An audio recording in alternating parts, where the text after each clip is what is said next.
The wind was a living thing, a howling mouth that spat ice and sleet. It tore at the woman's thin clothing, turning the rags to frozen boards that cracked against her skin. She had no shoes. The prairie was not forgiving. It was a bed of sharp rock and thorny brush, and her feet were shredded, leaving bloody prints that the driving snow instantly erased. She did not know how long she had been running. One day, perhaps two, time had dissolved into a single, agonizing pulse. Survival. The memory of the locked door, the heavy brocade curtains of the room, the judge's thick, wet breathing. She shoved it down, letting the cold burn it away. The cold was a cleaner pain. Her name was Eliza, but she had forgotten that, too. She was just a creature, running, limbs heavy, lungs aching. The sleet had plastered her dark hair to her skull. She stumbled through a shallow, ice-choked creek, the shock of it stealing her breath. But she clawed her way up the far bank. She was running from a town, from a house, from a life that was a cage.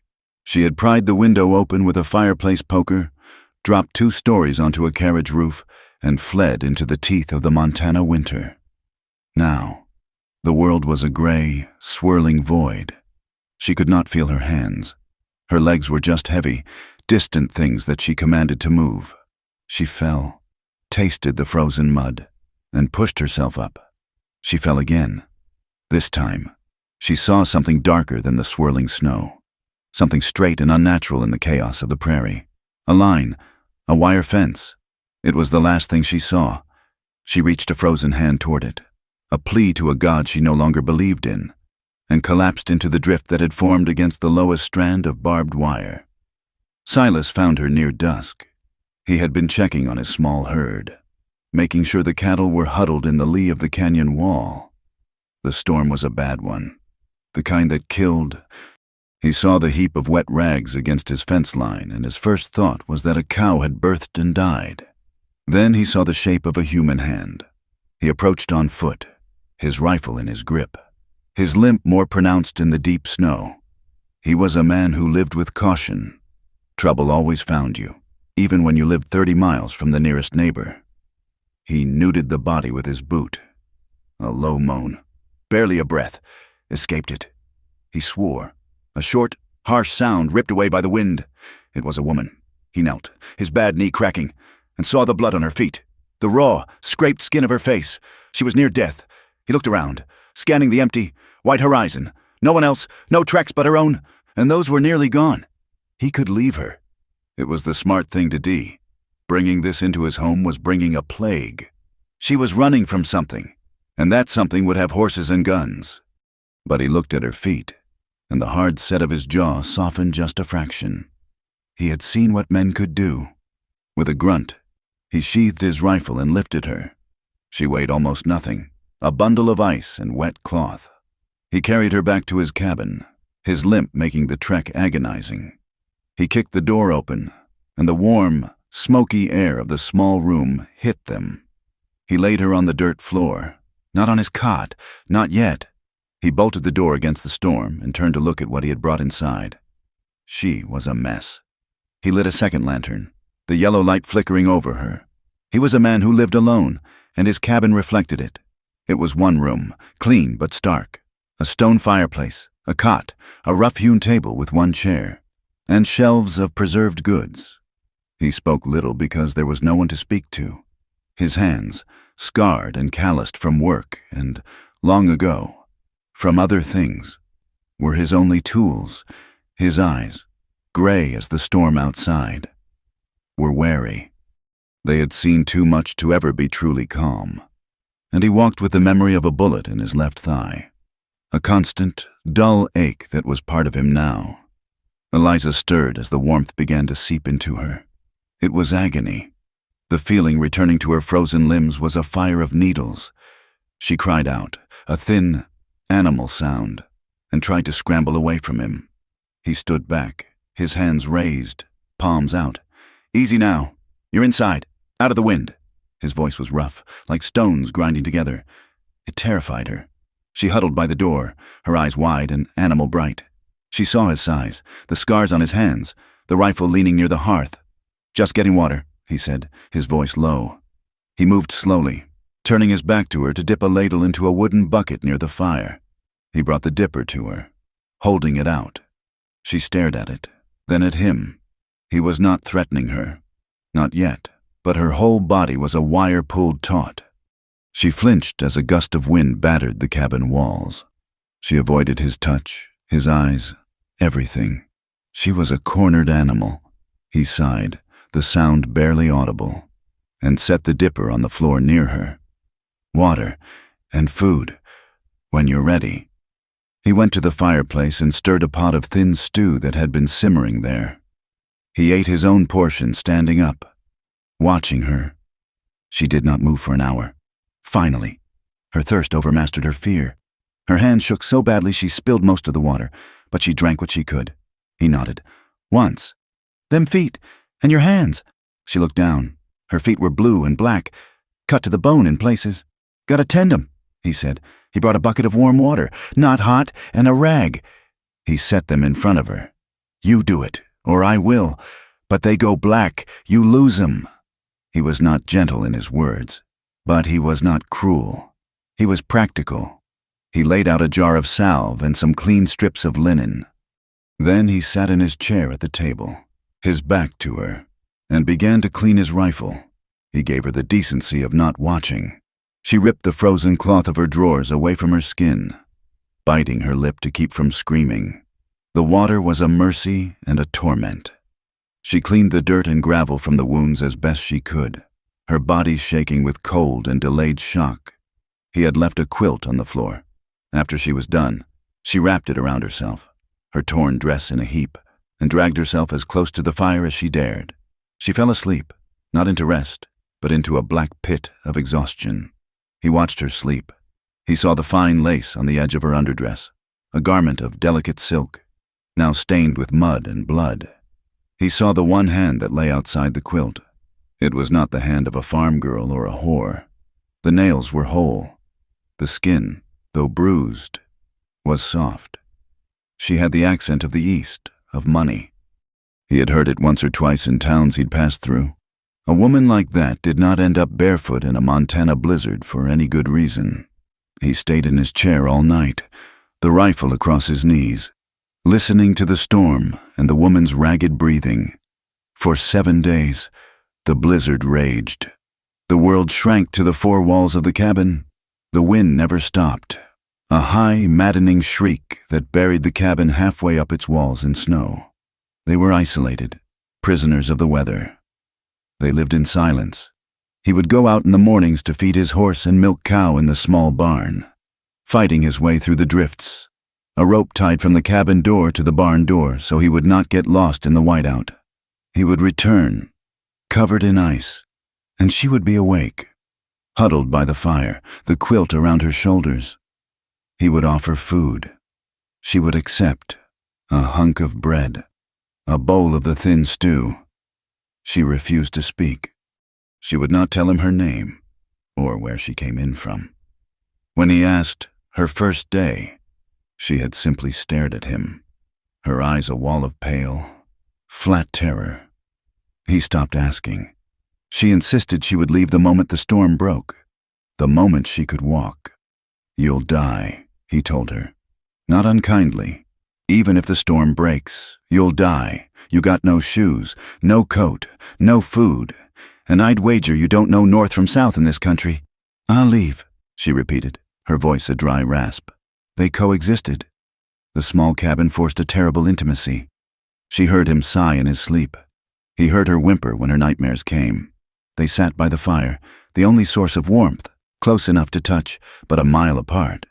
He read a worn-out copy of a book, his lips moving silently. She just stared into the flames, her mind 1,000 miles away, or perhaps trapped in a locked room she could not escape. Neither spoke of their pasts. They were two ghosts trapped in a box. On the 4th day, her wounds had begun to fester. The cuts on her feet were red and angry.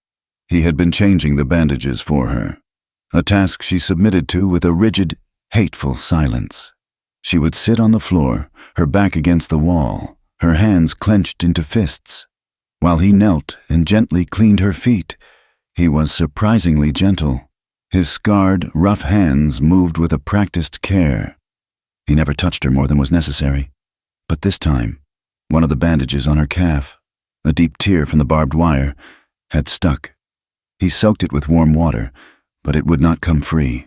"This'll hurt," he warned her, his voice low. He braced one hand on her ankle, and with the other, gave the linen a quick, sharp pull. The pain was white-hot, but it was not the pain that broke her. It was his hand on her ankle. The grip, the way he held her, trapping her. Eliza screamed. It was not a sound of pain, but of pure, undiluted terror and rage. "Get off me!" she shrieked, her voice cracking. She kicked him, her good foot connecting hard with his chest. The force of it, combined with his own surprise, sent him sprawling backward. His bad leg twisted under him, and he hit the floor with a heavy thud, a sharp grunt of pain forced from his lips. He looked up at her, stunned. She had scrambled into the corner, her hands up as if to ward off a blow, her eyes wild. She was panting, sobbing, her body shaking violently. "Don't you touch me," she whispered, the words rattling in her throat. "Don't you ever touch me?" Silas pushed himself up slowly, his face a mask. He put his weight on his good leg, his jaw tight as he fought the pain in his hip. He did not look at her. He limped to the door, grabbed his coat, and went out into the storm, slamming the door behind him. He stayed in the barn for hours. When he came back, his face was numb with cold, his beard caked in ice. She was exactly where he had left her, huddled in the corner. The fire was low. He walked past her, his limp heavy, and added wood to the grate. He did not speak later, much later, as he sat at the table, oiling a piece of tack. She spoke. Her voice was so quiet, he almost missed it. "I am sorry." He stopped his work. He did not turn. I did not mean... You were helping?" Her words were broken, heavy with a shame that was deeper than the apology. He nodded. "Once." He pulled the new, clean bandage toward him on the table. "You finish it. Then..." He tossed her the jar of salve. She flinched as it landed on the floor near her, but she crawled forward and retrieved it. She finished bandaging her own leg, her hands shaking. The storm broke on the 7th day. The world outside was a brilliant, blinding white, the sky a sharp, aching blue. The silence was as profound as the wind had been. Eliza could walk. Her feet were still bound in linen, and he had given her a pair of his own thick wool socks to wear, which were ridiculously large. She stood by the small, frosted window, staring out. "I'll be leaving," she said. Silas was packing a saddlebag. He looked up. "Where to?" She looked at him, her first moment of direct eye contact. "Away." "That's not a place." He tossed a brick of dried beef into the bag. "You'll be dead by nightfall, or the wolves will have you." "I will not be a burden," she said, her voice stiff with a pride that was all she had left. "I don't recall saying you were..." He strapped the bag. "But you ain't staying in here." Her face hardened. She thought he was throwing her out. He saw the look and jerked his head toward the door. "The barn. My horse is in the first stall, the milk cow in the second. The loft is empty, full of clean hay. It's warm enough, once you're burrowed in. Warmer than the ground out here." He was offering her a place, a way to stay, but not to be with him. A separation. She understood. It was a kindness. I have no way to pay," she whispered. "You can pay," he said, pulling on his heavy coat. "The cow needs milking, the stalls need mucking, the horse needs brushing. You're well enough to walk. You're well enough to work." She nodded, a single, sharp dip of her chin. "I will work." He gave her a pair of his old boots, worn but solid, and stuffed the toes with rags so they would fit her small feet. He gave her an old wool coat that smelled of hay and leather and him. She followed him to the barn, and he showed her the loft. It was dark and smelled sweet of cured hay. He left a lantern, a water bucket, and 2 more heavy blankets. She began to work. It was the hardest labor she had ever known. Her soft hands cracked and bled in the dry, cold air. Her back ached from shoveling the manure, but every scoop of the shovel, every pull of milk from the cow's teat, was a victory. It was a payment. It meant she was not a prisoner. She was earning her keep. They fell into a new routine. She worked in the barn. He worked on the ranch. They met at midday, outside the cabin. He would leave her a plate of food on the porch step. She would eat it in the barn. They were still in silence. But it was a different silence now. It was not the silence of fear. It was the silence of work, of mutual space. Slowly, painfully, a fragile trust began to form, a thing as thin as ice on a new pond. She had been in the barn for almost 2 weeks. The spring thaw was still a month away, but the air was clearer. She was stronger. Her wounds were healing, turning to pink scars. One evening, he was mending a bridle in the barn, the lantern light casting huge shadows on the walls. She was in the loft, supposed to be asleep, but she was watching him through the cracks in the floorboards. She watched the way his scarred hands worked the leather, strong and sure. She climbed down the ladder. He did not look up, but his hands stilled. He knew she was there. She stood a few feet away from him, her hands clasped at her waist. "My name," she said, her voice shaking, "is Eliza." He stopped working. He looked up at her. His face was in shadow, but she could feel the weight of his gaze. Eliza Wynne. She took a breath, and the story came tumbling out. Not in a rush, but in broken, heavy pieces. She told him about her father, a merchant in Boston who had lost everything, his good name, his fortune. She told him about the solution to their poverty. Judge Abernathy, a rich man, a powerful man, a man who collected things.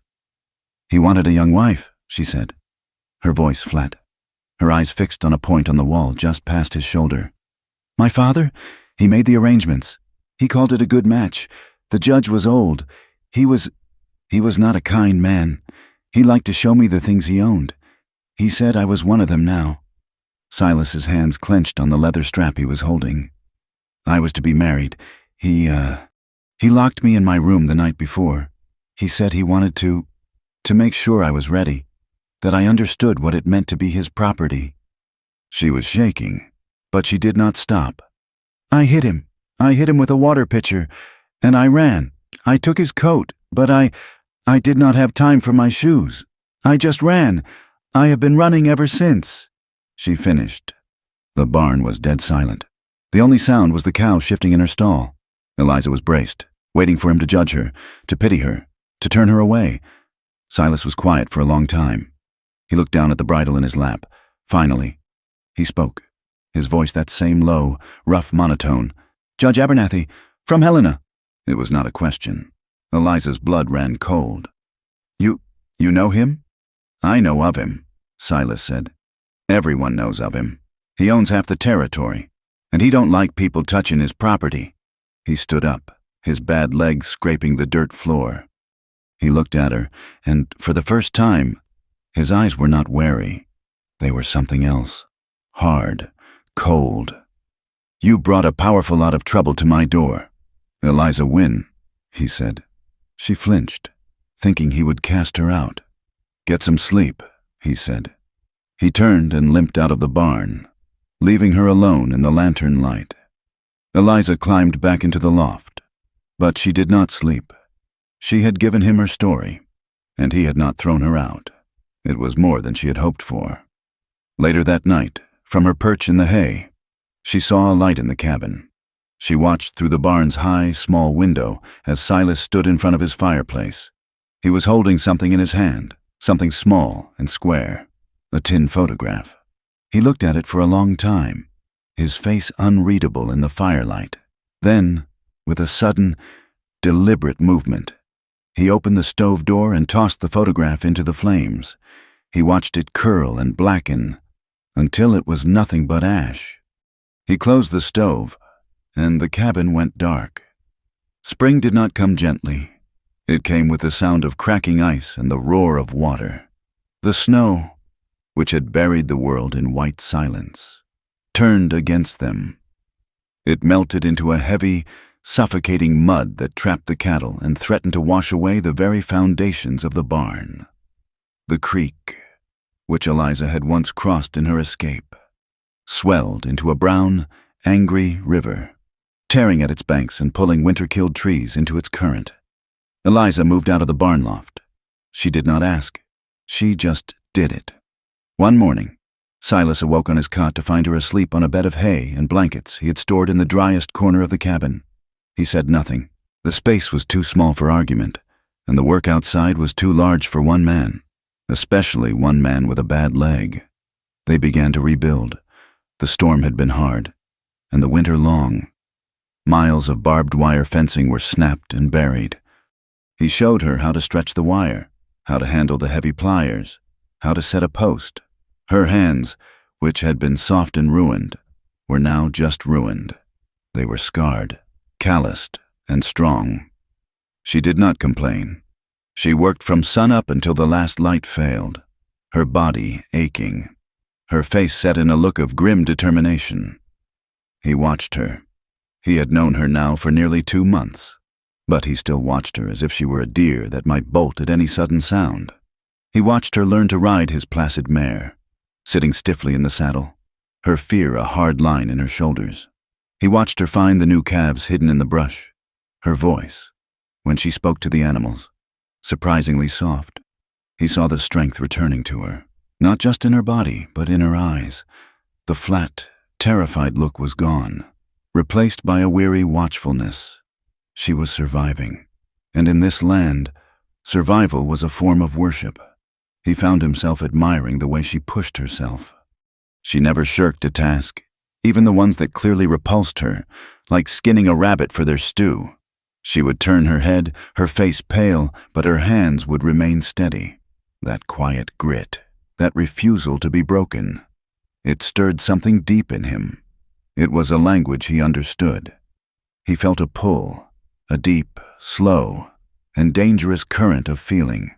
But he kept his distance. He was a man who knew how to keep his distance. He slept on his cot. She slept on her pallet. And the only things that passed between them were tools, plates of food, and necessary words. They shared meals now, not by choice, but by necessity. It was foolish to eat separately when the fire was won. They sat at the small table, the silence thick, punctuated by the scrape of spoons on wooden bowls. He would look at her across the flickering lamplight, at the hollows under her cheekbones, at the way her dark hair was braided back, and he would feel a sharp, profound loneliness. One afternoon, the air was heavy with the first real warmth of May. The mud had finally dried, and the prairie was showing a faint, hazy green. Silas was checking the northern boundary, his leg throbbing from a long day in the saddle. He smelled smoke first, a faint wisp of cedar. Then he heard the splash of water. He dismounted, tethering his horse, and moved through the stand of cottonwoods that bordered the creek. His limp was silent on the new grass. He stopped. It was Eliza. She was in the creek, in a deep pool sheltered by the trees. The sun, slanting through the new leaves, lit her skin. She had built a small fire on the bank, her clean clothes in a neat pile. She was bathing. He saw the white line of her back, the curve of her shoulders as she scooped water and poured it over her head. He saw the long, healed scar on her calf from the wire. He should have turned. He should have made a sound, or backed away unseen. He did none of these things. He stood and watched. He watched her scrub her skin, a desperate, almost angry motion, as if she were trying to wash away more than just dirt. He saw a body that was thin, but not broken. He saw the woman she was, not the creature he had found, and he felt a desire so sharp and sudden it was like a physical blow. She turned, reaching for the soap on the bank, and she saw him. She did not scream. Her body went utterly still, her hand frozen in midair. He saw her eyes, wide and dark, fixed on his face. He saw the flush rise from her chest, up her neck, a wave of deep crimson. "Get out," she said, her voice low and shaking. "Eliza," he started, his voice thick. "Get out," she repeated, louder this time. She crossed her arms over her chest, a useless, vulnerable gesture. "You have no right." "I smelled smoke," he said. his excuse sounding weak even to his own ears. He took a step back, raising his hands, just as he had done that first night. "I didn't mean to—" "You always mean it," she spat, and the words stung him. "Men like you watch, you wait, you take—" "I ain't taking nothing," he said, his voice hard, cut by her words. "I ain't the judge." He turned and walked away, his bad leg dragging, the sound of his own crashing retreat loud in his ears. He mounted his horse and rode hard, pushing the animal, not caring, when he returned to the cabin hours later, well after dark. She was there. The cabin was filled with the smell of baking bread. She had found his meager supply of flour and had been busy. A pot of stew simmered. She was not on her pallet. She was sitting at the table, in his chair. She looked up when he entered. Her hair was damp, braided into a single thick rope. She was wearing her old, mended dress, the one she had been working in, but she was clean. "I was angry," she said, not as an apology, but as a fact. "You had a right," he said. He hung his hat on the peg by the door. "No," she said, and her honesty shocked him. "I was angry, but I was not afraid. I should have been, but I was not." He did not know what to say to that. He sat on his cot, pulling off his heavy boots. The tension in the small room was so thick he could barely breathe. It was a new tension, a thing that hummed in the air between them, sharp and dangerous. They ate in silence, but this silence was different. It was aware, every time she moved. His eyes were drawn to her, every time he cleared his throat. She started. They went to their separate beds, but sleep was a long time coming. He lay awake, staring at the ceiling, listening to the sound of her breathing, just 10 feet away. The tension held for days. They worked, they ate, they avoided each other's eyes, until the night the calf died. Eliza was startled awake by a sound she had not heard before, a low, pained bellow, cut short into a terrible gurgle, before she could even sit up. Silas was out of his cot. He had his rifle in his hands and was pulling on his boots in a single, fluid motion. "What is it?" she whispered, her heart pounding. "Coyote," he said, his voice a low growl. "Got one of the new calves." He was out the door in a second. Eliza scrambled up, pulling on her own boots. She ran outside into the cold moonlight. The ranch was bathed in silver light, and the air was deathly still. Silas was already on his horse, the rifle resting in the crook of his arm. "Stay inside," he commanded. "Bolt the door." "I'm coming with you," she said, running to the mare, who was tethered near the barn. "This ain't a game, Eliza. It's a predator, a smart one. To come this close—" "I'm not afraid of a dog," she said, her jaw set. She was already working at the mare's hitching.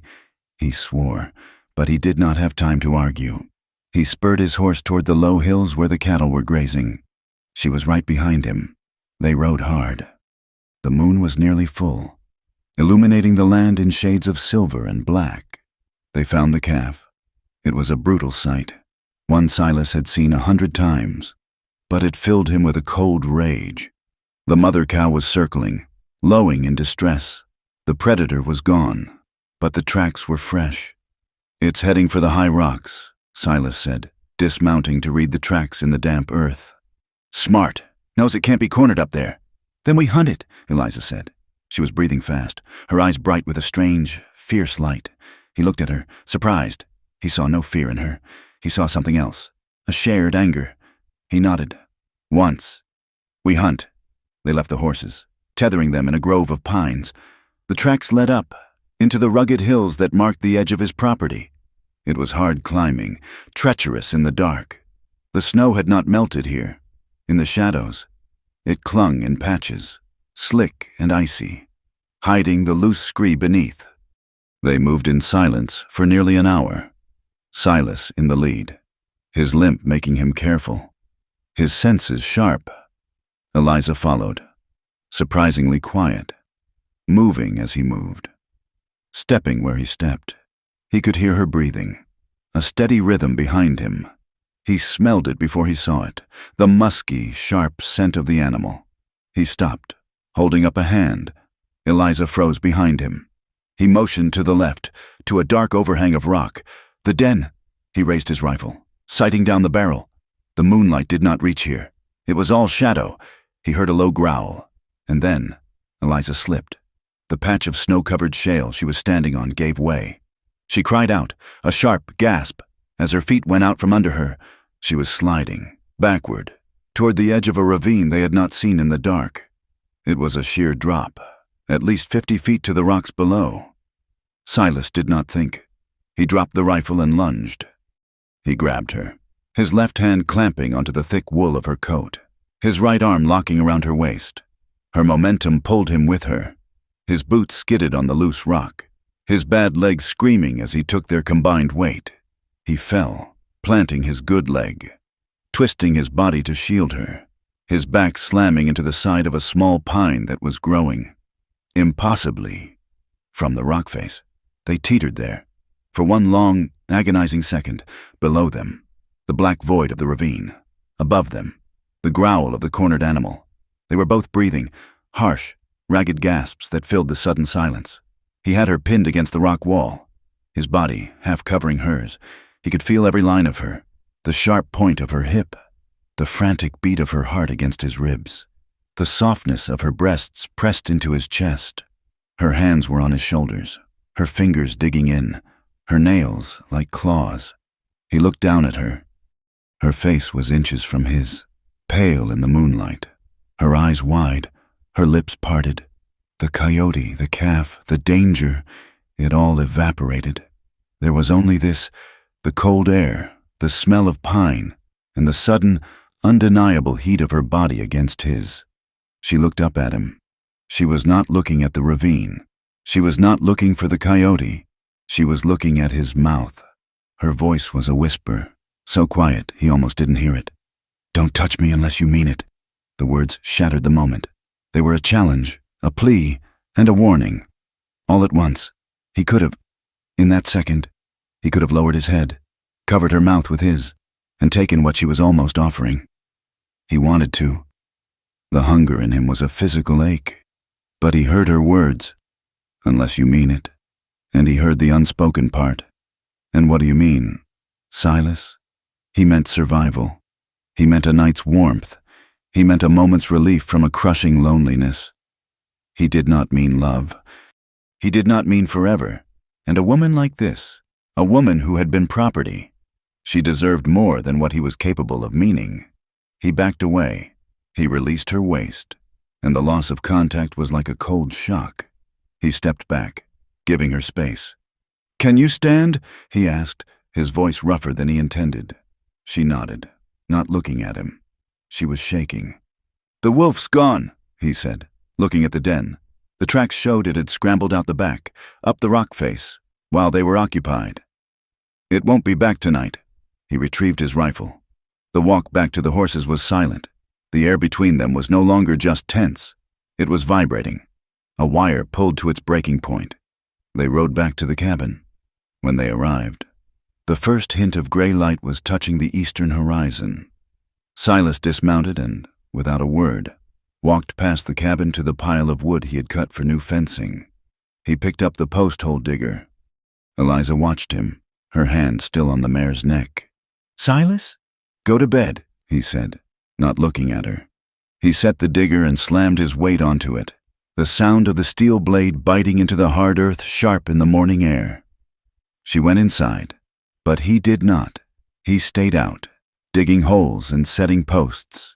He worked until the sun was high, until his shoulders burned and his bad leg was a useless, throbbing weight. He worked until he was too tired to think, too tired to feel, too tired to remember the feeling of her body pressed against his. Eliza watched him from the cabin window.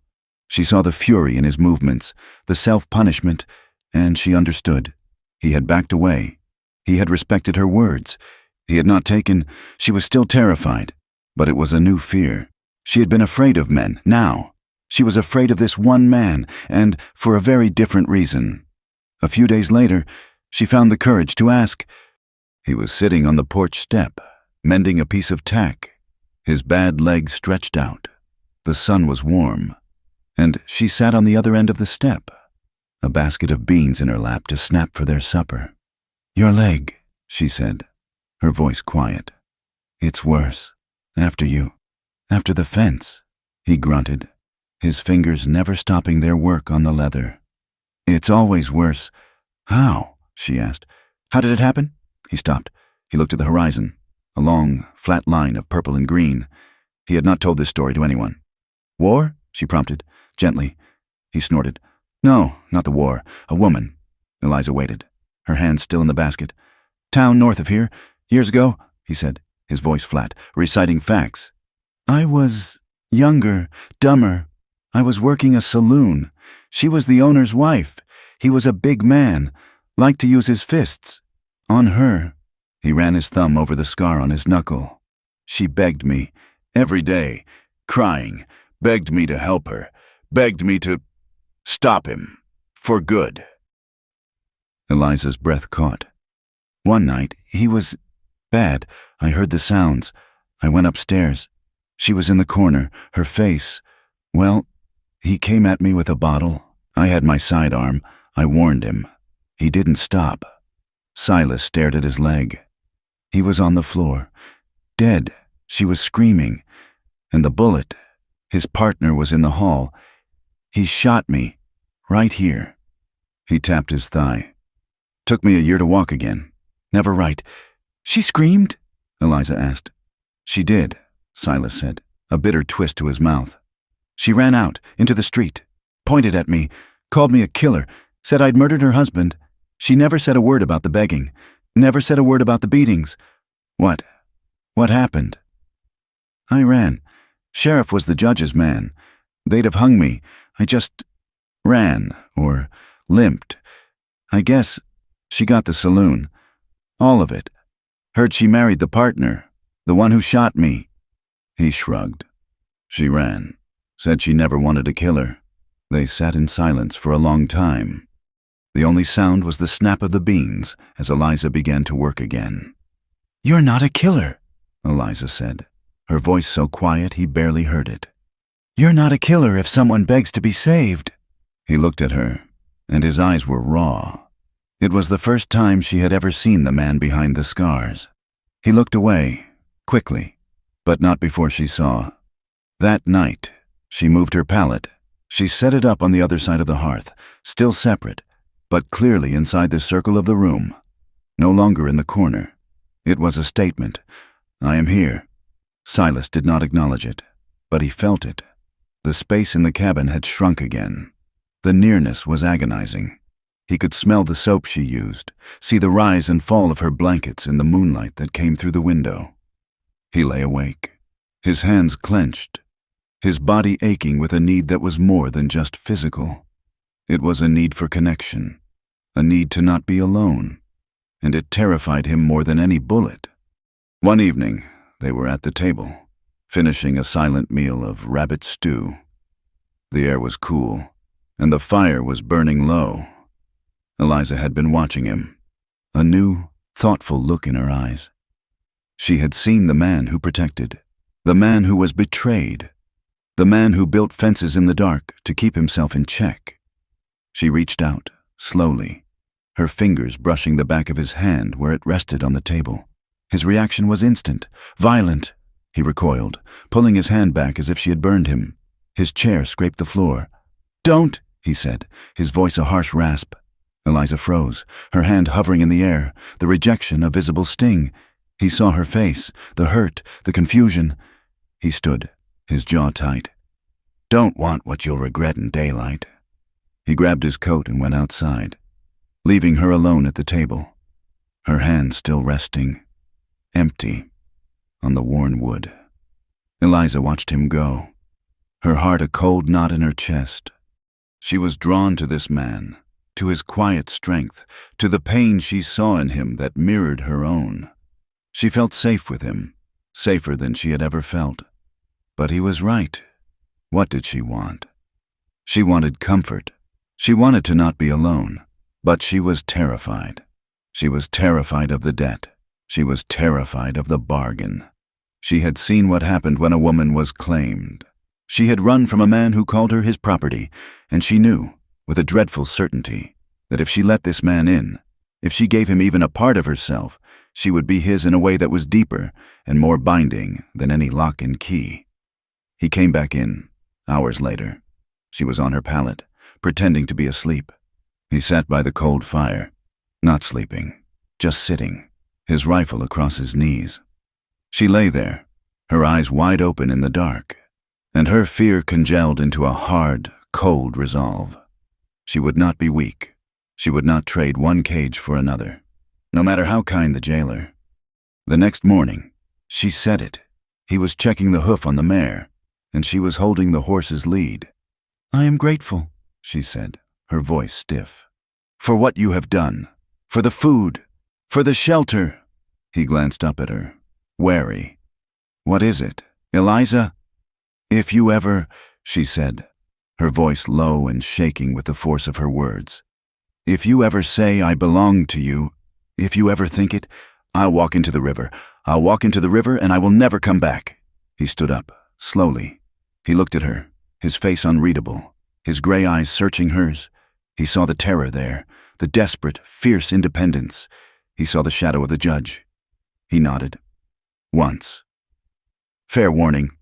He turned back to the horse's hoof, and the wall between them was rebuilt, higher and colder than any winter drift. The silence of their truce, the cold, hard wall built by her words, held for almost 3 weeks. The ranch settled into the rhythm of late spring. The grass was high, the cattle were fat, and the air was sweet with clover. But between Silas and Eliza, the air was bitter. They worked, they ate, they slept, separated by 10 feet of floor and 1,000 miles of fear. He had not touched her, had barely spoken a word to her that was not about the ranch. Then the salt ran out, and the flour, and the cartridges for his rifle. "We're going to town," he announced one morning, his voice as flat as the plains. "Willow Creek. Need supplies." Eliza's hand stilled over the bucket of milk she was straining. Town, people, men. She had not seen another human being, besides Silas, in almost 4 months. Her heart gave a single, hard kick against her ribs. "I can stay," she said, her voice small. "I can manage the chores." "No," he said, not looking at her. "I'll be gone all day, maybe 2, if the bridge is out. You can't be here alone. Not safe." He was thinking of the coyote, the wolves. She was thinking of the judge, but she nodded. Being alone was a worse fear. She would go with him. The wagon ride was long, the metal rims grinding on the rocky trail.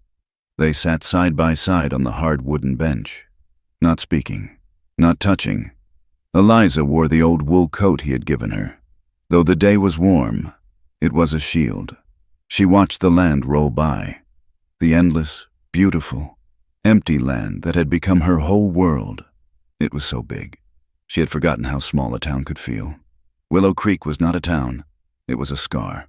One long, dusty street, bracketed by a ramshackle general store, a livery, a blacksmith's forge that rang with the sound of a hammer, and 2 saloons that were already spilling drunk men onto the boardwalk, even though it was barely noon. Silas pulled the wagon up in front of Guthrie's general store. He wrapped the reins and climbed down, his limp more pronounced after the long ride. "Stay here," he said. It was a command. Eliza nodded, her hands clenched in her lap. She watched him walk into the store, his broad back disappearing into the gloom. She sat alone, feeling the eyes on her. Men from the saloon, the blacksmith, a woman in a bonnet across the street. They stared at the wagon, at her fine, Eastern features and her worn-out, borrowed men's coat. She was a curiosity. She was a stain. She began to feel the air shrink. The street was too narrow. The sounds were too loud. She felt the urge to run, to bolt back to the silence of the cabin. Silas was taking a long time. She couldn't bear sitting there, a target, a spectacle. She would be brave.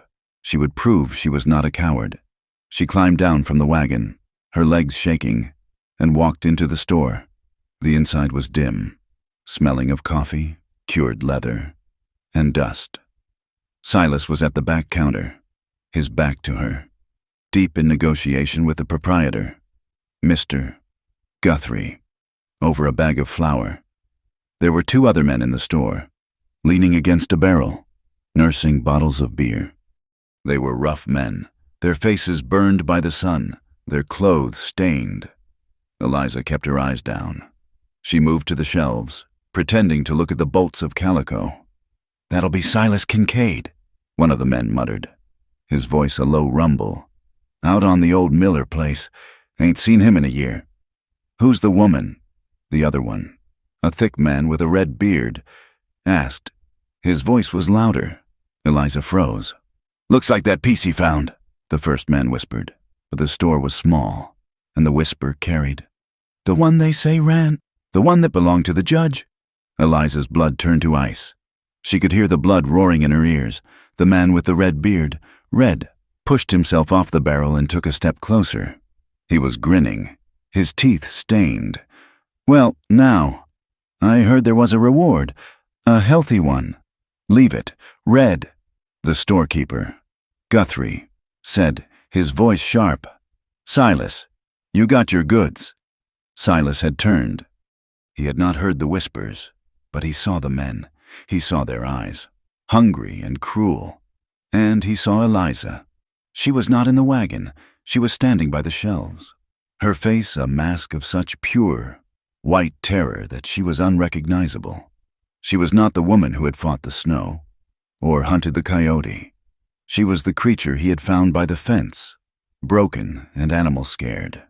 A small tin of baking soda dropped from her hand and clattered on the floorboards, spilling a white cloud. "Eliza," Silas said, his voice low. "Judge Abernathy's offering $100, Red said, his eyes on Eliza. But speaking to Silas, $100 for his property. Just for her return. Seems like a lot for a man to keep to himself." Silas moved. He did not move fast, but it was a movement of such cold, final intent that Red took an involuntary step back. Silas picked up the bag of flour with one arm, grabbed his sack of supplies, and threw a stack of coins on the counter. He did not count them. He walked to Eliza. She was shaking so hard she could not move. She was trapped, her nightmare made real. He did not grab her. He did not yell.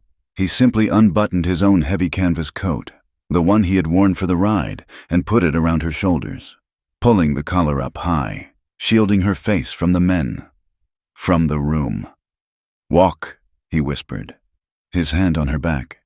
Not pushing, just guiding. He steered her out of the store, past the grinning man, and into the blinding, dusty street. He lifted her onto the wagon seat as if she were a child, his movement stiff with a rage that was so cold it was almost silent. He climbed up beside her, took the reins, and turned the wagon. He did not look back at the men who had spilled out of the store to watch them go. The ride back was 40 miles of agonizing silence. Eliza sat, rigid, wrapped in his coat. It smelled of him, of dust and horse and gunpowder, and it was the only thing holding her together. She trembled, a long, continuous shiver that did not stop, even as the sun beat down on them. Silas's hands were white on the reins. His jaw was a line of granite. He had never, in his entire life, wanted to kill a man more than he wanted to kill Red. Not for the insult, not for the greed, but for the look on Eliza's face, for the way she had broken. They reached the ranch well after dark. He unhitched the team, his movements jerky. Eliza had not moved from the wagon seat. She was frozen. "Get inside," he said, his voice a rasp. She slid down, his coat falling, and stumbled into the cabin. She went to her pallet in the corner and sat, huddling, her arms around her knees. He came in, carrying the supplies. He lit the lantern. The small, familiar room was lit, but the shadows were deep. He dropped the sacks on the table, and he turned to her. "You're never," he said, and his voice was so low she almost didn't hear it. "You are never going to town alone again. You hear me? You promise me." His anger, his intensity. It was the final blow. She saw the judge. She saw the locked door. She saw the hand that would strike. This was it. This was the moment he claimed her. "Or what?" she whispered, her voice breaking. "What will you do, Silas? Will you lock me in, like he did? Will you board up the windows to keep your property safe?" The words hit him harder than her foot had. That first week. He stopped. He actually recoiled, as if she had struck him. He looked at her, his face a sudden mask of pain and confusion. "Lock you in?" he said, his voice rough with disbelief. "I am not yours," she sobbed, the words tearing out of her. "I am not his, and I am not yours. I am not a piece of... He crossed the room in 2 strides, his limp heavy. He knelt in front of her. She flinched, covering her face. He did not touch her. He just knelt, his hands clenched at his sides. "Eliza," he said, and his voice was raw. "Look at me." She peeked through her fingers. His face was inches from hers. She saw no anger. She saw something broken. "You're free to walk away," he said, his voice thick. "I told you that. That ain't changed. You can walk out that door right now, and I won't stop you. You can take the mare. You can take half the food I just bought. It's yours." She lowered her hands, her sobs catching in her throat. "But you're not free to die," he said, his voice dropping to a fierce, hoarse whisper. "And that's what this is. That man, in that store, he's gonna tell the judge. He's gonna send men, and they won't just take you back. Eliza, they'll kill you. The reward's for dead or alive. Don't you understand? I don't care if you leave. I care if you die." Not free to die. The words broke her. It was not a cage he was building. It was a lifeline. He was not trying to own her. He was trying to keep her alive. The dam of 4 months of terror, of running, of silence, of pain. It shattered. She broke down. It was not the quiet, dignified weeping of her former life. It was a raw, primal, ugly sound. She curled into a ball and wept, her whole body shaking with the force of her grief. She cried for her lost life, for her weak father, for the monster in Helena, and for this hard, broken man kneeling in the dirt in front of her, who was the only person on earth who saw her as a life, and not a thing. Silas was lost. He was a man of fences, of cattle, of solitude. He did not know how to handle this. Awkwardly, his bad knee cracking, he sat on the floor beside her. He put a hand on her back. She lunged at him. She grabbed the front of his shirt, her fists full, and buried her face in his chest, sobbing, her wails muffled against the rough wool.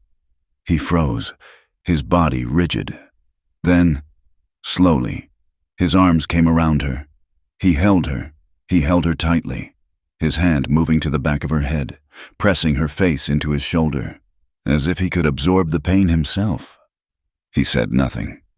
He just held her, rocking her slightly. As the storm broke and raged, it was a long time before her sobs quieted. She was exhausted, drained, her body limp against his. She was still clinging to his shirt. "I'm sorry," she whispered, her voice ruined. "Nothing to be sorry for," he mumbled, his voice thick. She pulled back, just enough to look at him. Their faces were inches apart. The lantern light was golden on her tear-streaked skin. He could smell the soap on her and the salt of her tears. His hand was still in her hair. Her lips were parted, swollen from crying. He saw her eyes flick down to his mouth. He leaned in. It was slow, inevitable. Their lips brushed. It was not a kiss. It was a question. It was a spark, a touch of dry grass to a flame. It was soft, hesitant, and it sent a jolt of pure, undiluted heat through him. So strong his hand tightened in her hair.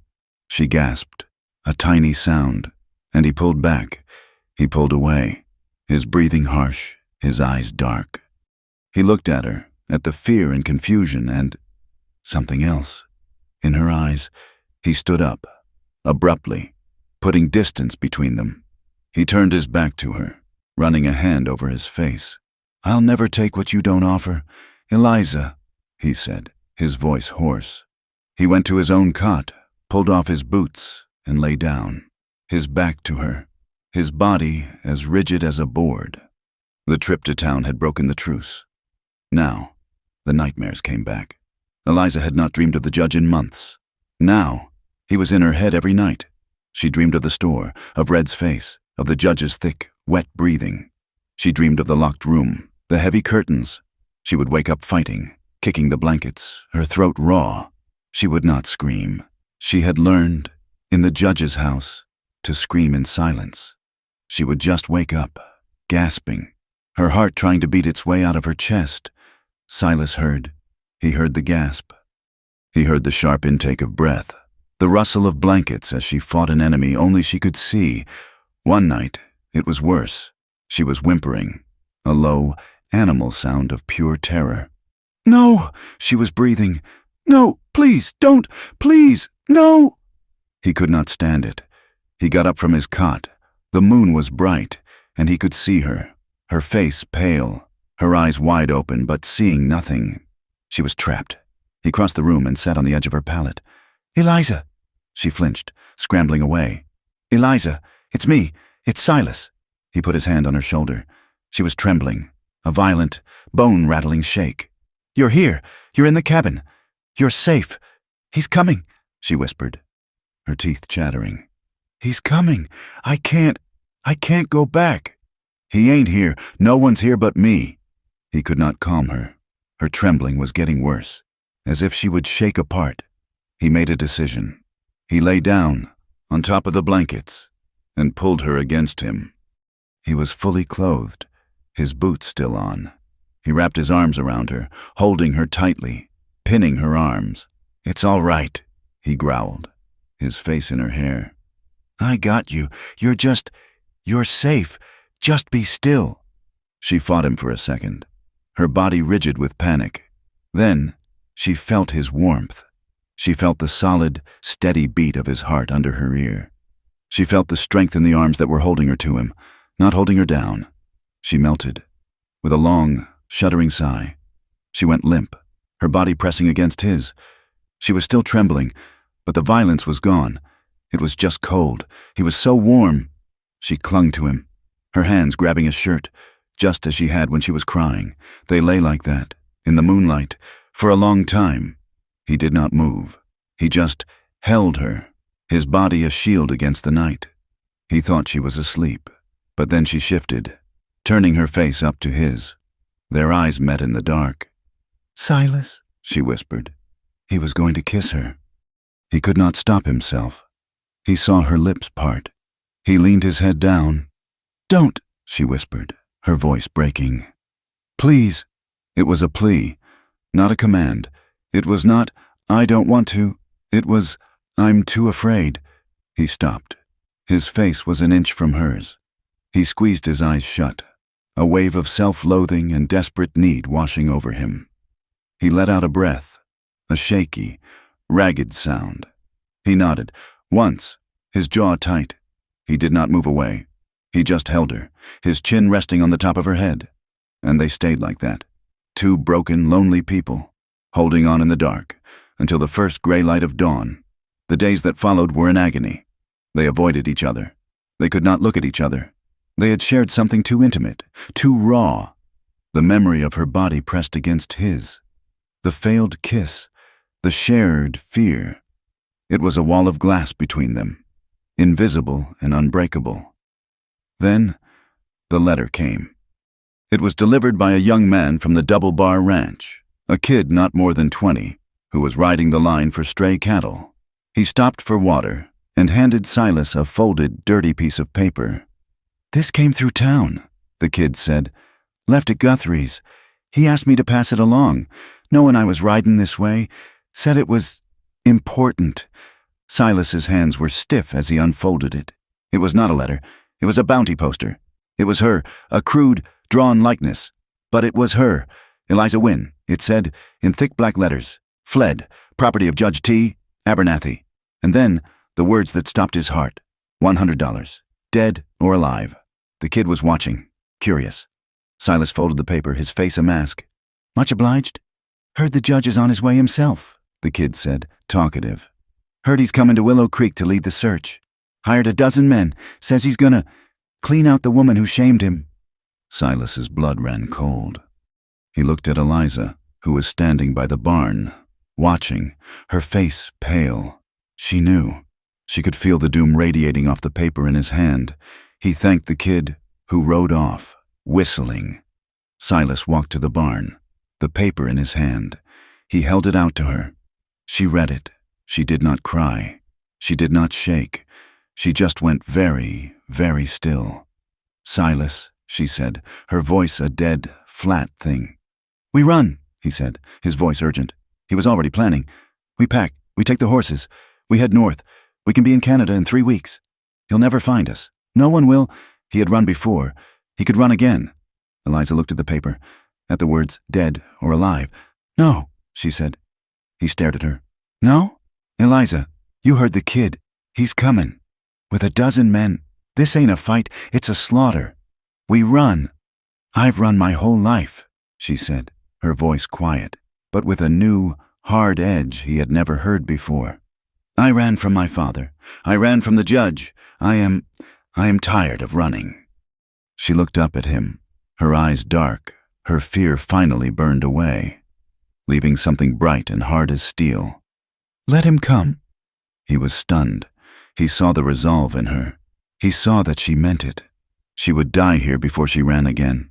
He looked at her, at this woman who had been a terrified girl, and he felt a surge of something. Admiration, fear, pride. He nodded. "Once." "All right. We don't run. We fight." He went into the cabin. He came out with his rifle, the heavy Winchester. He also had a box of cartridges. "If you're staying," he said, his voice all business, "you're fighting, and you're going to learn to shoot." He took her into the hills, far from the cabin. He took the mare, and his own gelding, and enough food for 3 days. He would teach her where no one could hear the shots. The first day was a failure. The rifle was too heavy. It kicked like a mule, bruising her shoulder. She flinched every time she pulled the trigger, sending the bullet wide. "You're flinching," he said, his voice hard. "Flinching gets you killed. You ain't afraid of the gun. You're afraid of the man it's pointed at the judge." "I can't," she said, her arms aching, her shoulder on fire. "You can." He stood behind her. He put his hands on her arms, forcing her to hold the rifle steady. "Breathe. Squeeze. Don't pull. Squeeze." His body was pressed against her back.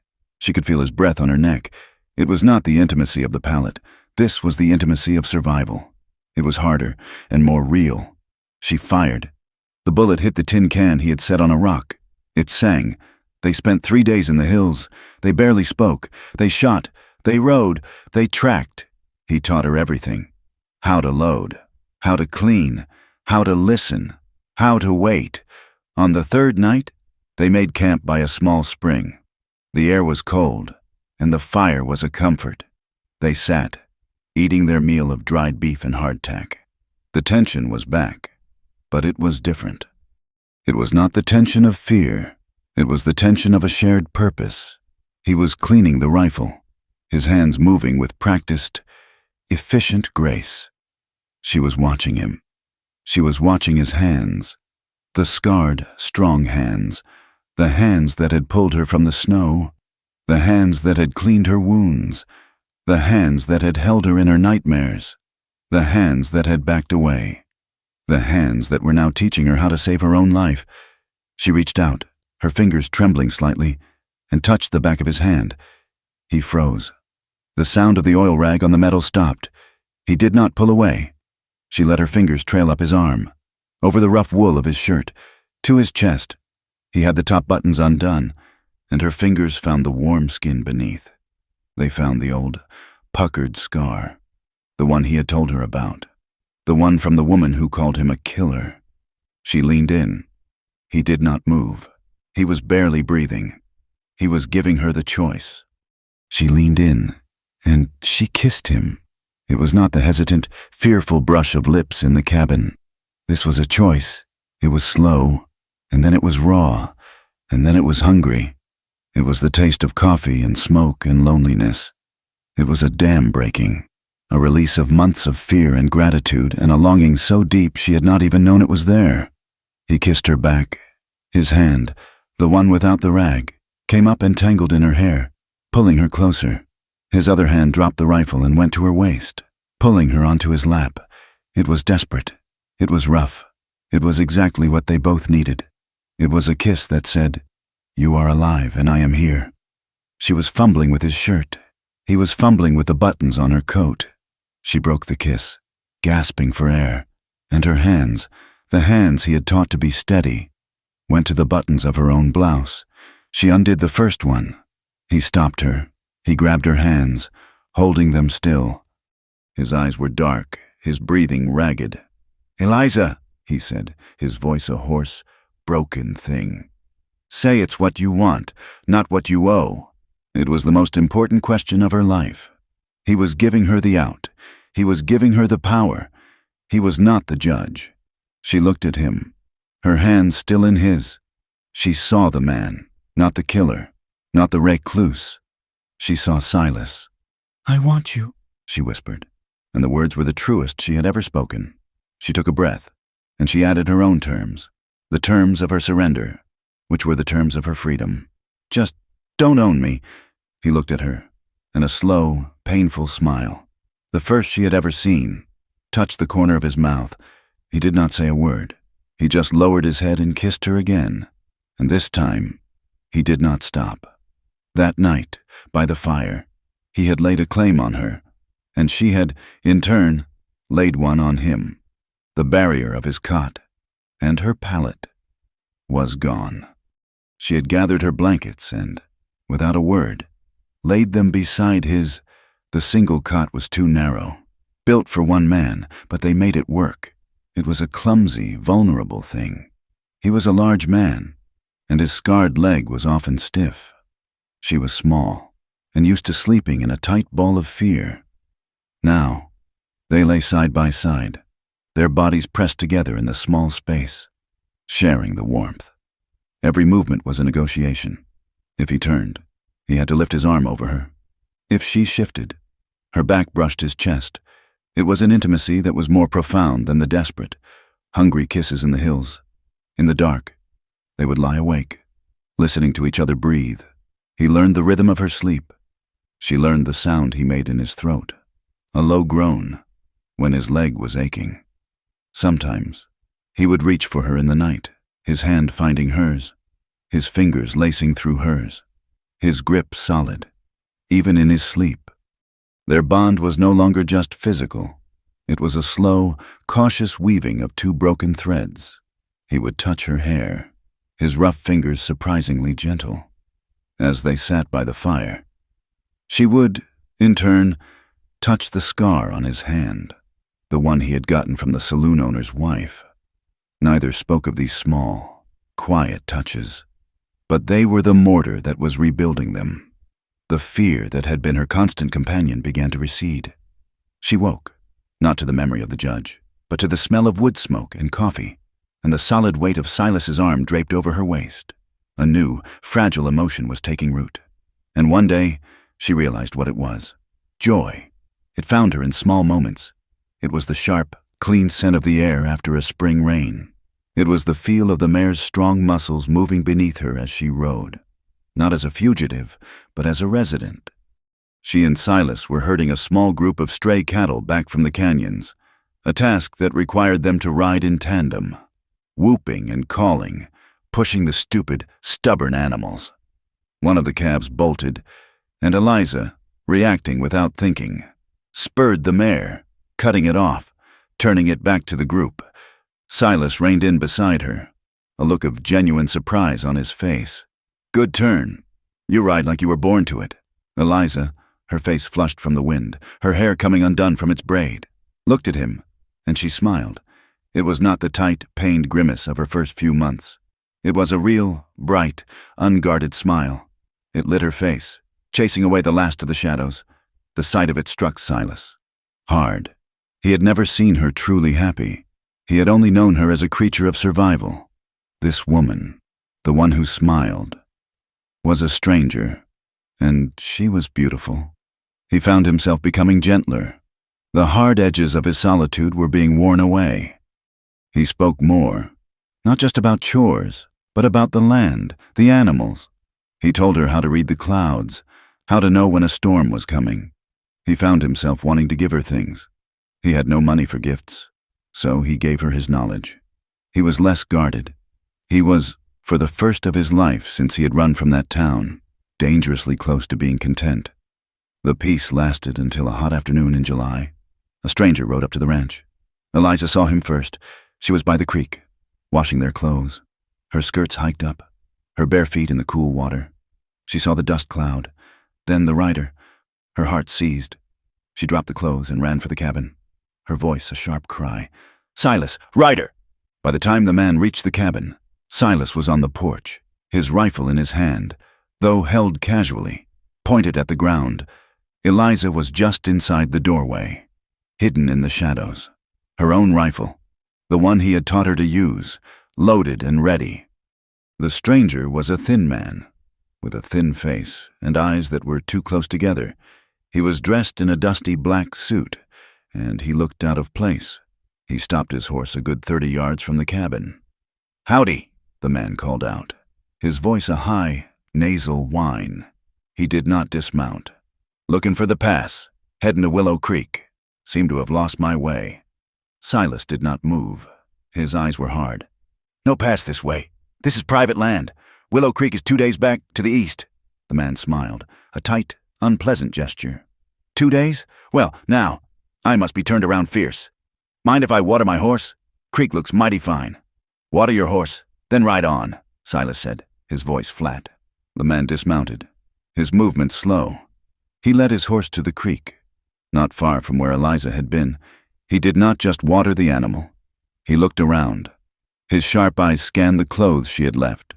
A man's shirt and a woman's skirt, hanging on a branch to dry. He looked at the cabin, at the small barn.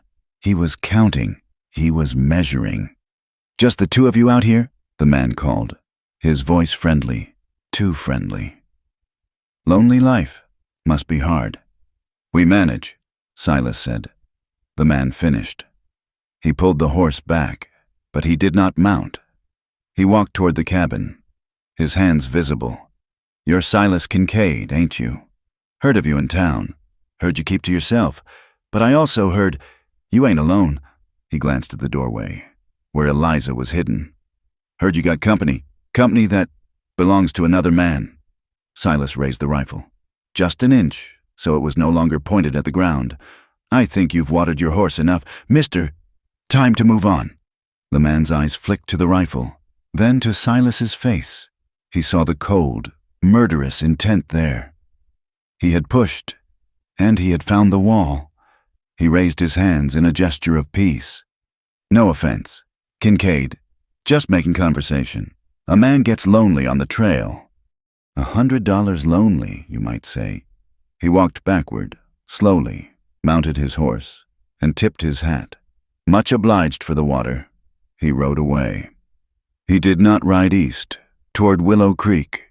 He rode south, toward Helena. Silas and Eliza watched him until he was a speck of dust, swallowed by the prairie. Silas turned and went into the cabin. He did not speak. He picked up his rifle, and then his saddle rifle. He began to clean them, his movements precise, his face a mask of cold fury. "Silas?" Eliza whispered, her voice shaking. "He was a bounty man," Silas said, not looking up, his hands working the oil rag. "Not a good one, or he'd have come with friends, but he was a scout. He was here to confirm, to see if the rumors were true." "The rumors," she said, her stomach twisting. From town," he agreed. "He'll be back, or he'll send word. The judge will know. He'll know exactly where you are." Eliza felt the joy of the last few weeks drain out of her, leaving her cold and empty. The cabin, which had become her sanctuary, was now a trap. That night, Silas did not come to bed. She lay awake, alone, and listened to him. He was outside. She heard the sound of a hammer, the scrape of metal. When she looked out, she saw him by the light of the moon. Stringing wire, low to the ground, between the trees on the approaches to the cabin, he was tying empty cans to them. It was a crude, desperate alarm. He was setting traps. He was turning their home into a fortress. The fear was back. It was a constant, acidic taste in her mouth. She could not eat. She could not sleep. She rode with him, checking the new alarms, her rifle across her lap. Every shadow was a man. Every gust of wind was a footstep. The peace was broken. The stranger had stolen it. A few days later, she was cleaning. A frantic, desperate cleaning, as if she could scrub the fear from the cabin's walls. Silas was checking the northern fence line. She was alone. She was pulling his blankets from the cot to air them out. And she found it, tucked between the thin mattress and the wooden frame, where he must have hidden it after the kid delivered it. The bounty poster. She had heard it described. She had known it existed, but she had not seen it. She pulled it out. Eliza Wynne. The crude drawing, property of Judge T. Abernathy, and the words that made her nauseous, that made the world tilt and go gray. $100, dead or alive, dead or alive. It was not just a retrieval. It was a death warrant. The judge did not just want her back. He was willing to have her body, as long as he paid for it. He would see her dead before he would see her free. She was standing there, the paper in her hand, her body shaking. When Silas came in, he had been riding hard. He saw the poster in her hand, saw her white, sick face, and he knew. "Eliza," he said, his voice low. "Dead or alive?" she whispered. She could not seem to get her breath. He would rather I be dead." "I know," Silas said, his voice heavy. He had known this. He had hidden it from her, to protect her, but the protection was gone. "We can't stay here," he said, his voice urgent. He crossed the room, taking the poster from her hand, crumpling it into a ball. "He'll send men, not one. This time, a dozen. They'll burn this place to the ground." He grabbed her shoulders, forcing her to look at him. His eyes were desperate. "We run.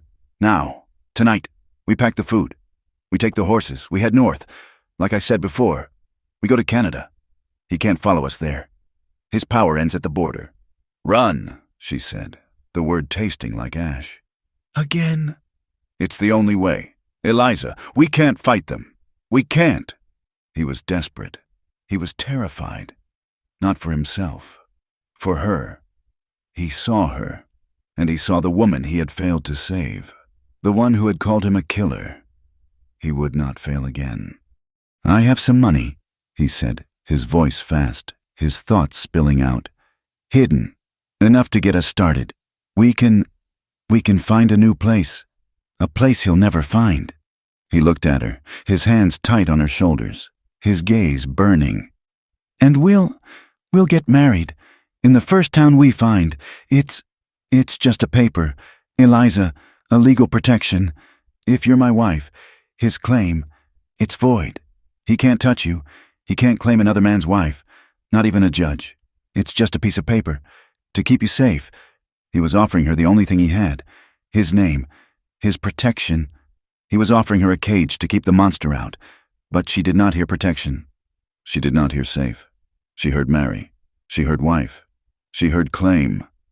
She stiffened in his grip. Her blood, which had been frozen with fear, now ran hot with a different, older, and more powerful terror. The terror of the trap. The terror of the locked door. The terror of belonging to someone. "Mary?" she whispered, her voice barely audible. "Yours? You want me to be yours?" "Eliza, it's just a paper. I'd rather die than be yours." She said it in a whisper, but the words were a gunshot in the silent cabin. They hit Silas with a physical force. He flinched, his hands dropping from her shoulders as if she had burned him. He took a step back. He looked at her. The desperation in his eyes was gone, replaced by a cold, dead, familiar emptiness. The light in him, the gentleness she had coaxed out, was extinguished. He was looking at her, but he was seeing the woman in the saloon, the one who had pointed a finger and screamed killer. "Eliza," he said, his voice a hoarse croak. He didn't understand. "I won't," she said, her voice rising, shaking with a new, terrible conviction. "I will not. I will not trade one master for another. I will not be owned. I will not be your wife. I will not be yours." She was not talking to him. She was talking to the judge. She was talking to her father. She was talking to every man who had ever seen her as a thing to be bought, sold, or claimed.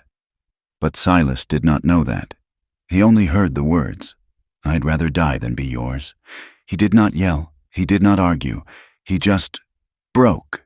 The man who had faced down bounty hunters, who had survived a bullet and a betrayal, was shattered by 4 words. He turned, his face a mask of stone. He grabbed his coat from the peg. "Silas," she said, her anger suddenly faltering, turning to confusion. "Silas, where are you going?" He did not answer. He walked out of the cabin, his bad leg dragging, and into the night. "Silas!" she screamed, running after him. "Come back!" He did not look back. He did not go to the barn. He just walked out into the vast, dark prairie until the night swallowed him. She waited all night. She sat on the porch, the rifle in her lap, her heart a cold, hard stone in her chest. She was angry. He had abandoned her. How could he? After everything, he was a coward. He had run. But as the long, terrifying night wore on, her anger began to curdle, to sour into a dawning, terrible dread. And her own words came back to her, echoing in the silence. "I'd rather die than be yours." She had not meant him. She had meant the idea. She had meant the ownership. But she had used his word, yours. The word he had never, not once, used for her. He had never called her his. He had never tried to own her. He had only tried to save her, and she had destroyed him with it. When the sun rose, she knew. The cabin was cold. His side of the bed was untouched. She ran to the barn, her heart pounding with a new, sick fear. His horse was gone. His saddle was gone. His good rifle, the Winchester, was gone. His saddlebags, the ones with his money, were gone. He had left her. He had taken his things, and he had left her. He had left her the mare. He had left her the rifle he had taught her to use. And he had left her a full box of cartridges on the table. Eliza sank to her knees in the dust of the barn. He had not just abandoned her. He had prepared her. He had accepted her choice. She would rather die. And he had left her the tools to do it. She was heartbroken, and she was furious. At him, for leaving her. At herself, for the words she could not take back. For 3 days, she lived in a fog of rage and terror. She did the chores, she milked the cow, she fed the horse, and she sat on the porch, waiting. She scanned the horizon, not for the judge, but for Silas, praying he would come back, knowing he would not. Her voice echoed in her head, over and over, "I'd rather die than be yours." And she wept, because she knew, in the cold, empty cabin, that she had finally found the one man she wanted to be with, and she had sent him away. On the morning of the 4th day, she saw the dust cloud. It was not one rider. It was 3. They rode slowly, confidently.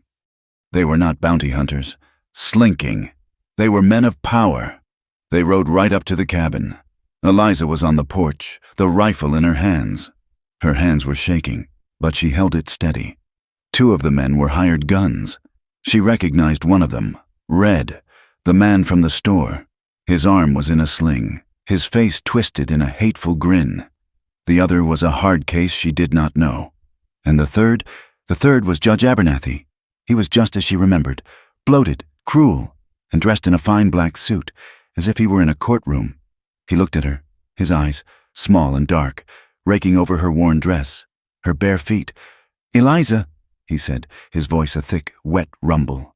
"You have been a trial, a terrible trial. Look at you, filthy, ruined. You see what happens when you leave my protection? Stay back, Judge," Eliza said, her voice shaking, but her aim true. She pointed the rifle at his chest. The judge laughed, a short, ugly sound. "Put that down, girl. You are coming home." "Now." "She's a feisty one." "Judge," Red said, dismounting. "Shot me. She did." "Did she?" The judge looked, pleased. "Excellent. Spirit. I like that. It will make the taming so much more rewarding." He nodded to the other man. "Mr. Harlan, take her." Harlan, the hard case, dismounted. He was a big man, and he was not smiling. He walked toward her. "I'm warning you," Eliza said, her voice a desperate plea. "Stay back." Harlan kept coming. He was 10 feet away. Eliza did what Silas had taught her. She breathed. She squeezed. The rifle bucked against her shoulder. The sound, a deafening crack. Harlan grunted and went to one knee. Grabbing his arm, she had hit him just like she had hit Red. But he was not down. And Red, with his good hand, was already lunging, pulling his own pistol. He was too close. He grabbed the rifle barrel and ripped it from her hands. He backhanded her, a brutal blow that sent her sprawling. She tried to scramble, but Harlan was on her, his good arm grabbing her hair, hauling her to her feet. They knocked her out, a sharp, bright pain at the base of her skull. And then, mercifully, blackness. She woke to the rocking of a wagon, the smell of whiskey and unwashed bodies. Her head was a ball of fire. She tried to move, and the clinking of chains told her the truth. Her hands were manacled in front of her. Ah, she wakes. The judge. He was sitting on the opposite bench of the wagon. Red was driving. Harlan beside him, his arm bandaged. They were in the open wagon, the one Silas had taken to town. They were leaving her home. The judge was drinking from a silver flask. He smiled at her. "You have caused me, my dear, a great deal of trouble, and a great deal of money. But it is all worth it. I am a man who finishes what he starts." He leaned forward, his face close, his breath hot and sour. "We have a long ride back to Helena, and I will finish what was promised. Eliza, before God and the law, you will learn, once and for all, what it means to belong to me." Eliza closed her eyes. She wished for death. They were in a narrow ravine, the rock walls rising up on either side. When the first shot echoed, it was a sound Eliza knew well, the sharp, heavy crack of a Winchester. Red, on the driver's seat, slumped forward, a dark hole appearing in his back. He fell from the wagon. "What in the—" Harlan yelled, grabbing for his gun. A second shot. Harlan was thrown from the seat, landing in a heap on the trail. The judge screamed, a high, thin sound. He fumbled inside his coat for his own pistol, and then Silas was there. He dropped from the ridge, onto the back of the wagon, landing like a panther. He was not the man who had left her. He was the killer. His eyes were dead, cold, and full of a terrible purpose. He had his knife in his hand. The judge, in a panic, finally got his pistol free. He pointed it, not at Silas, but at Eliza. "Stay back, Kincaid. I'll kill her. I'll kill her right now." Silas did not stop. The judge, his hands shaking, fired. The bullet hit Silas in the shoulder. He grunted, the impact spinning him, but he did not fall. The rage in his eyes was terrifying. Harlan, the man she had shot in the arm, was not dead. He rose from the ground, his face a mask of blood, his own pistol in his good hand. He fired. The bullet caught Silas in the side, a low, wet thud. Silas roared. It was not a sound of pain. It was a sound of pure, animal fury. He ignored the judge. He lunged at Harlan. It was not a fight. It was an execution. He was on the man in 2 strides, the knife rising and falling. When it was over, Silas was breathing, harsh, ragged gasps. He was bleeding from 2 wounds. He turned, slowly, to the wagon. The judge was still there, frozen, his pistol smoking, his eyes wide with terror. He had seen what Silas could do. Silas walked to the wagon. He reached in, grabbed the judge by his fine suit, and hauled him out, throwing him to the rocky ground. He put his boot on the man's throat. He did not spare him. Not really. He looked down at the man who had caused all this, the man who had owned her, who had sent men to kill her, and he made a choice. He pressed down, just enough, until the judge's face turned purple. "You will never," Silas growled, his voice a low, bleeding rasp. "Ever come near her again. If I see you, if I hear your name, I will find you, and I will finish this." He took his boot off the man's throat. He picked up the judge's pistol, broke his shooting hand over the wagon wheel, and left him, broken and gasping, in the dust. He turned to Eliza. He was swaying, his face pale, his shirt a sea of red, He climbed into the wagon and, with his knife, he cut the chains. He grabbed her arm. "Come on." He dragged her from the wagon, half stumbling, pulling her with him. He led her into the rocks, up a small game trail to where his horse was hidden. He was leaving the judge, leaving him alive, shamed and broken. It was a fate worse than death. He looked at her, his eyes full of pain and a question. She did not need to speak. She just helped him onto his horse, his body slumping, and she climbed up behind him, her arms holding him, her face pressed against his bleeding back. As she steered them home, he made it as far as the barn. The ride from the ravine was a blur of red pain for him, and a nightmare of desperate strength for her. He had slumped forward, his dead weight held in the saddle only by her arms, her face pressed against his back, feeling the hot, steady soak of his blood. She had guided the horse, her voice a constant, low murmur. "We're almost there. Silas, hold on. Just hold on. We're home." When the horse stopped at the cabin door, he tried to dismount.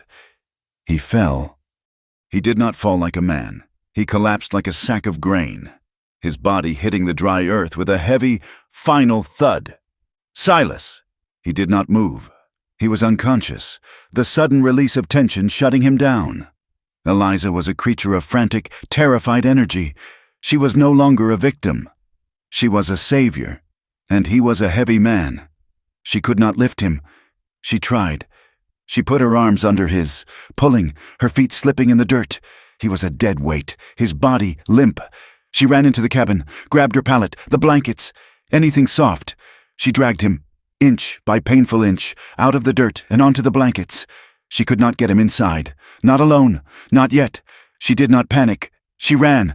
She ran to the water pump, filling the bucket, her hands shaking so hard the water sloshed over the sides.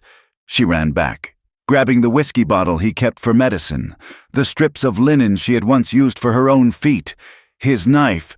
She cut his shirt away. The wounds were ugly.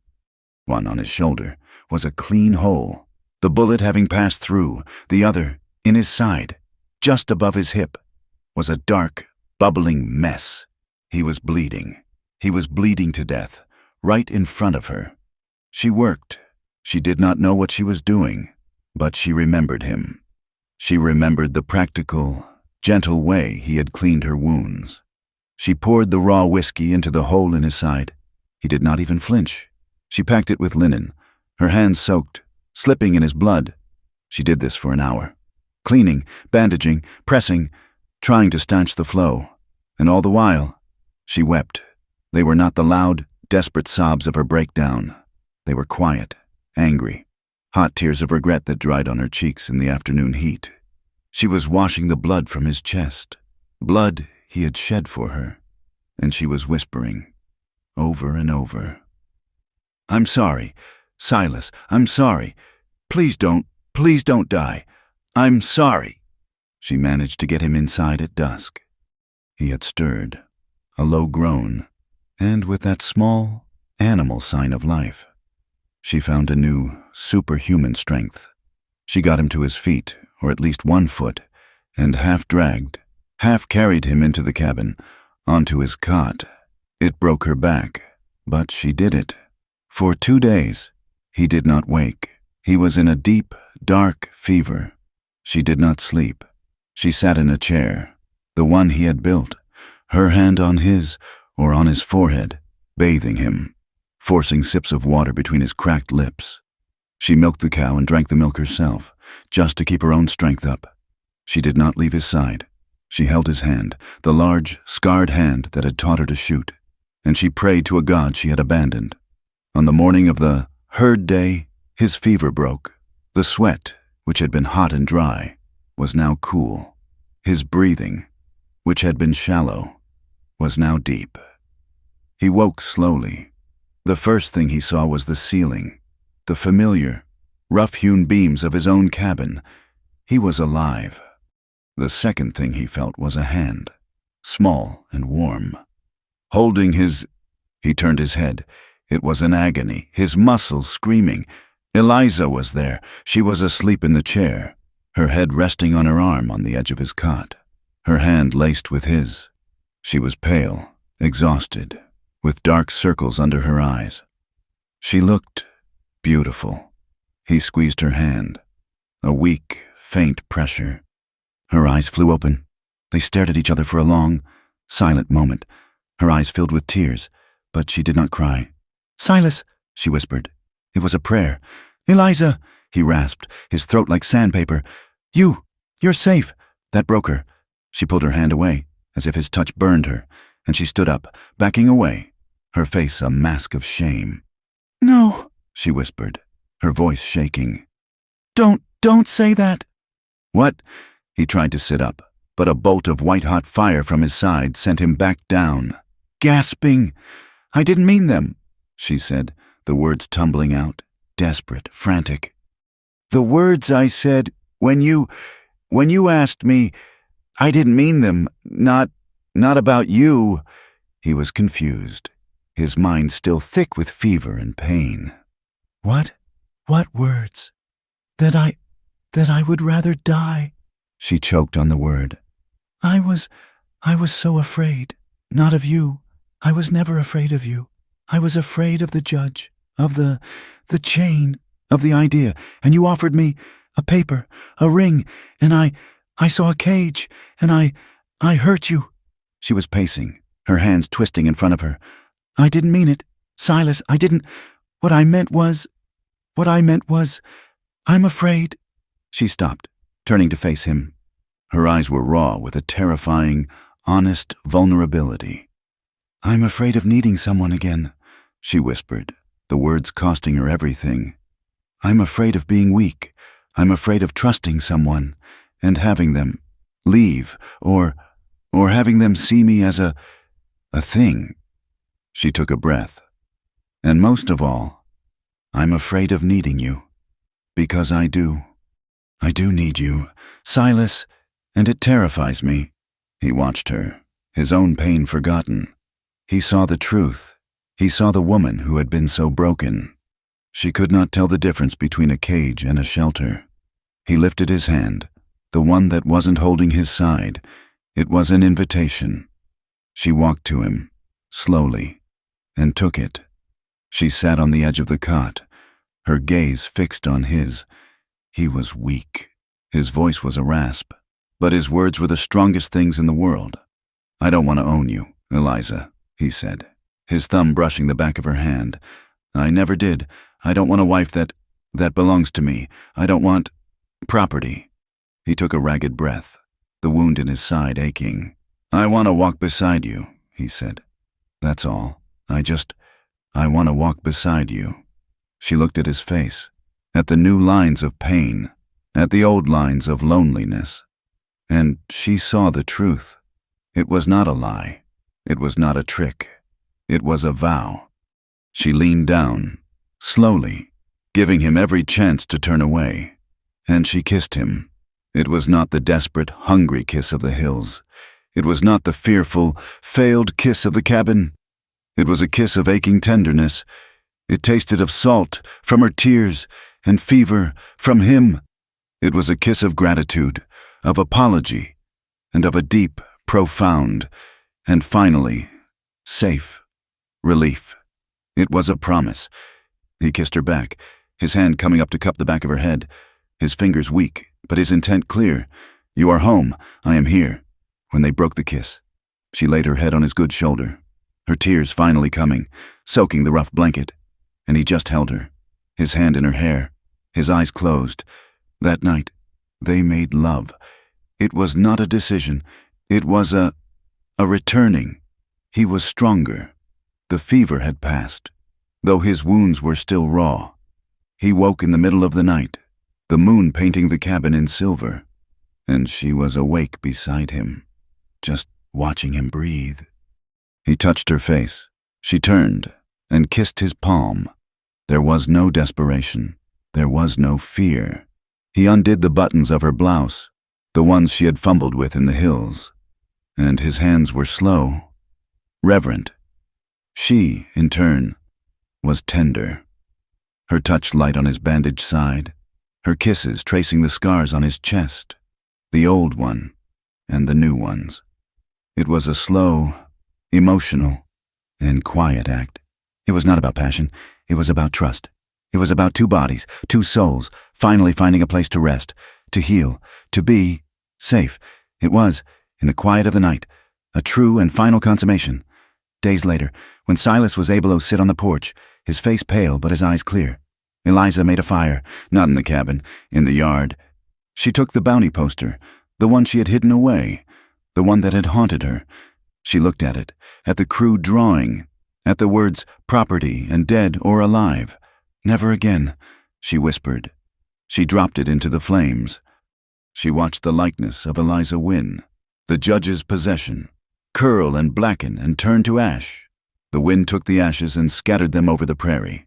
Then she took the small, heavy, misshapen lumps of lead, the bullets, the ones she had, with agonizing care, dug from his shoulder and his side with his own knife, while he bit down on a piece of leather. She did not burn them.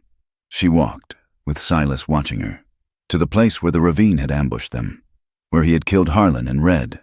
She dug a hole with her own hands, a deep one, and she buried the bullets.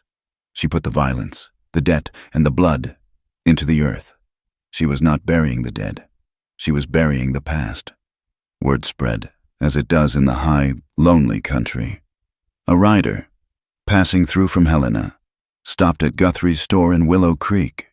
He told a story of Judge Abernathy, who had returned not with a wife, but with a broken hand, a shamed face, and 2 dead hired guns. He had not stayed. He had sold his holdings, his power broken by the humiliation. He had taken a stagecoach back east, a ruined man, his reputation in tatters. He had been beaten, not by the law, but by a lone, crippled rancher. The judge was gone. His power, his threat, his very name was gone. The next time they needed supplies, Silas was healed enough to ride, though his limp was worse than ever. He would carry the bullets in his body, a constant reminder. He insisted Eliza stay at the ranch. He would go alone. "I'm not afraid," she said. "I know," he said, touching her cheek. "But I am. I ain't ready to share you with them yet." He went to Willow Creek. The town was different. Guthrie, the store owner, gave him his supplies and an extra bag of coffee. On the house, town's quieter, without the judge's shadow, was all Guthrie said. But it was enough. But there were whispers. The women. They saw Silas, the killer, the man who had stolen another man's roperty, and they looked away. They pulled their children closer. One woman did not. Mrs. Guthrie, a small, stern woman with kind eyes, was on the boardwalk. She watched Silas load his wagon. As he was climbing up, she approached. She did not speak. She just handed him a small, cloth-wrapped bundle. Inside was a fresh loaf of bread and 2 jars of preserved peaches. She gave him a short, sharp nod, one woman to another. It was not forgiveness. It was support, an understanding. Silas returned to the ranch. He had the supplies, and he had something else. He had used the money he had saved to run away, the money he had hidden in the wall. He had used it to buy flour, salt, and a ring. It was not a fancy ring. It was a simple, thin gold band. He had seen it in Guthrie's case, next to the pocket watches. He did not know how to give it to her. He could not propose. He could not ask her to be his. That was not their way. That was not his promise. So he left it. He had taken to carving. His hands, restless while he was healing, needed work. He was carving a comb for her, from a piece of smooth antler he had found. He was not good at it, but his hands were steady. He left the ring on the table, right beside the half-finished comb. He did not say a word. He just went out to mend the fence. Eliza found it. She was cleaning the table for supper. She saw the small, golden circle. It was shining in the lamplight. It was not a manacle. It was not a brand. It was a choice. It was a question, asked in silence. She picked it up. It was warm. She did not put it on. She held it tightly in her fist all through supper. That night, they lay in their bed, the cot, which was now their bed. The cabin was quiet. Silas was asleep, his breathing deep, his body finally, truly, at rest. She looked at him, at his hard, scarred face, softened by sleep, the man who had found her. The man who had fought for her, the man who had seen her, the man who wanted not to own her, but to walk beside her. She opened her hand. The ring was still there. She took her left hand, the one that had been soft, and was now hard, and scarred, and strong, and she slid the ring onto her finger. It fit. She did not wake him. It was not for him. It was for her. It was her choice, her vow, her brand. When he woke in the morning, the first thing he saw was the sun, glinting off the new, thin, gold band on her hand, which was resting on his chest. He looked at her. She looked at him. He smiled. And she, finally, smiled back, with no shadows and no fear. The ranch, however, was not as peaceful. The late spring, followed by the hot summer, had meant a heavy snowmelt. The creek, which had been her enemy, then her friend, now turned angry again. It flooded. A hard, 3-day rain, and the creek became a river, washing out their lower fences, threatening the barn. They fought it. Together, they did not have time for romance. They had work. They dug ditches. They moved the cattle to high ground. They worked side by side, covered in mud, exhausted, and happy. They were partners. They were rebuilding. When the water receded and the land was safe, they did one more thing. Silas had dug up a sapling, a young cottonwood, from by the creek. "Where do you want it?" he had asked.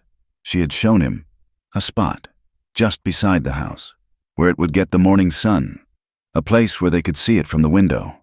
They planted it, together. They dug the hole in the rich, dark earth. They firmed the soil around its base. They gave it water. It was a small, thin, fragile thing. But it was rooted. It was new. It was, for the first time, not about surviving. It was about building. It was about staying. The nights grew cooler. Summer was ending. The fear was a distant echo, a bad dream. Their life settled. Elsa had found, in her ruined trunks, 2 books. They were damp, the pages warped, but they were whole. At night, by the fire, she would read to him. He would lie on the cot, his head in her lap, and she would read stories from a world she had left, a world he had never known. Her voice was soft, her Eastern accent smoothing out the rough edges of the day. He, in turn, finished the comb. It was not perfect. It was a little crooked, but it was smooth. He had sanded it for hours. He had carved a small, simple flower on the top. One night, as she was brushing her long, dark hair by the fire, he gave it to her. He just put it in her hand. She took it, and it was the finest gift she had ever been given. She pulled the bone comb through her hair, and it was a caress. The months passed. The high, sharp winds of autumn gave way to the deep, heavy cold of winter. The land, which had healed under the summer sun, was buried again, this time in a snowpack that was feet deep. The cabin, which had been a refuge, then a fortress, now became a world. They were isolated in a way Eliza had never known. For weeks on end, the world shrank to the 4 log walls, the small, steamy windows, and the path, kept clear by Silas's shovel. That led to the barn. The silence was profound, broken only by the crackle of the stove and the howl of the wind. But it was not the silence of fear. It was a silence of peace. They lived by the rhythms of the wood stove and the livestock. They worked together, their movements a practiced, unspoken dance. He would split the wood, his bad legs stiff in the cold, and she would stack it. She would milk the cow, her hands chapped and red, and he would be there, holding the lantern, his presence a steady warmth. In the long, dark evenings, she read to him. He, in turn, finished the comb. He had found other pieces of antler, and he began to carve. Not just for her, but for the cabin. He carved a set of hooks for their coats, a new handle for her favorite knife. His scarred, rough hands, which she had once feared, were hands that built, that protected, that created. They lived in the small cot, their bodies a familiar comfort. He no longer woke from the pain of his leg, because she would be there, awake, and she would wordlessly get up and rub the ache from his thigh, her hands strong and sure, until he slept again. He no longer had to hold her through the nightmares. The nightmares, it seemed, had left. They had been burned away by the judge's disgrace and healed by Silas's return. When the spring melt came, for the second time in their life together, it was not a flood. It was a promise. The land was green, the air was soft, and the little cottonwood tree they had planted by the house had small, tender buds on its branches. It had survived. They needed supplies. The long winter had taken its toll. Silas hitched the wagon. This time he did not command her to stay, nor did he insist she come. He just looked at her. "I'm coming," she said.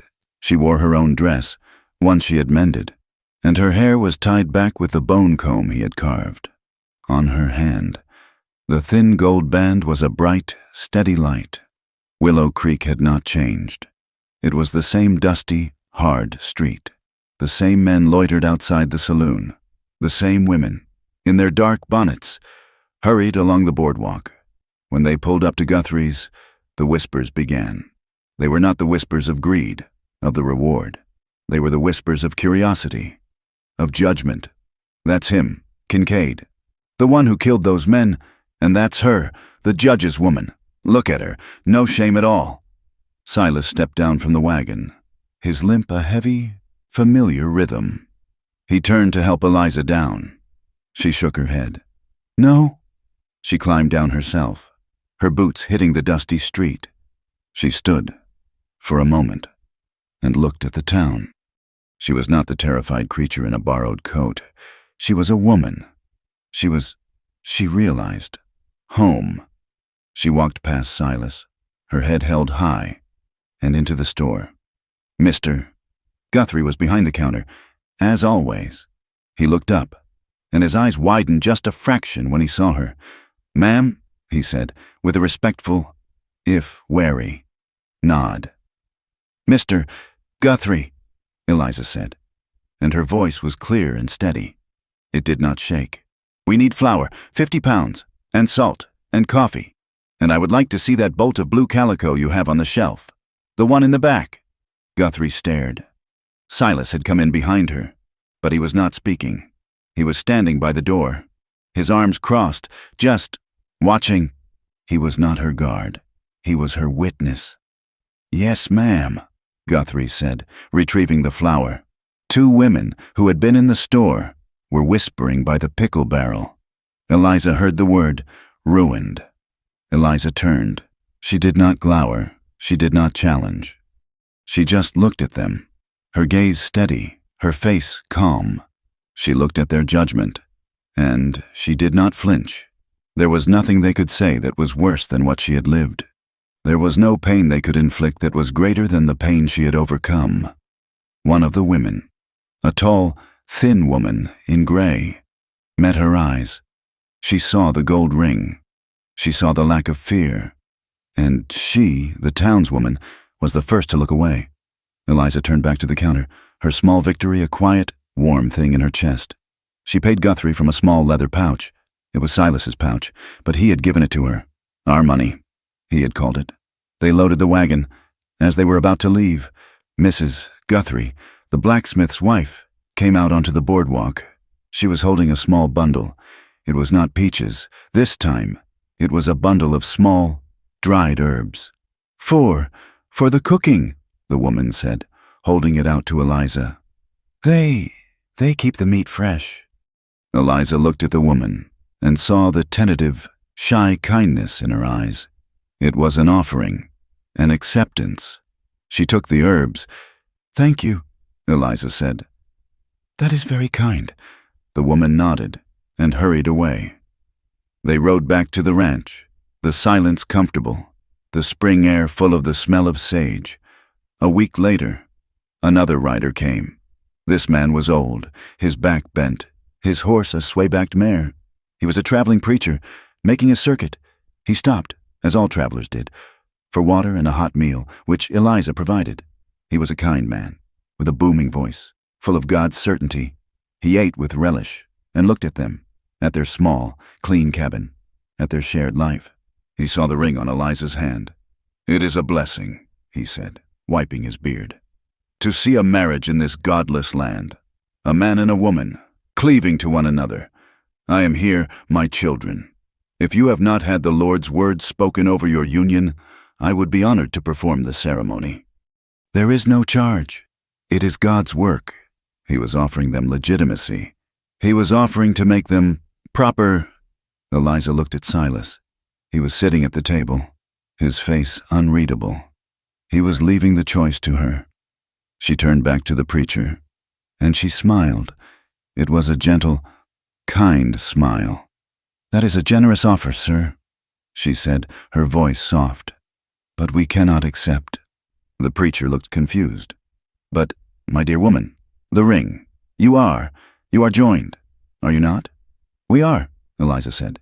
She reached out, and she laid her hand on Silas's, on the table, her ring, and his scars, side by side.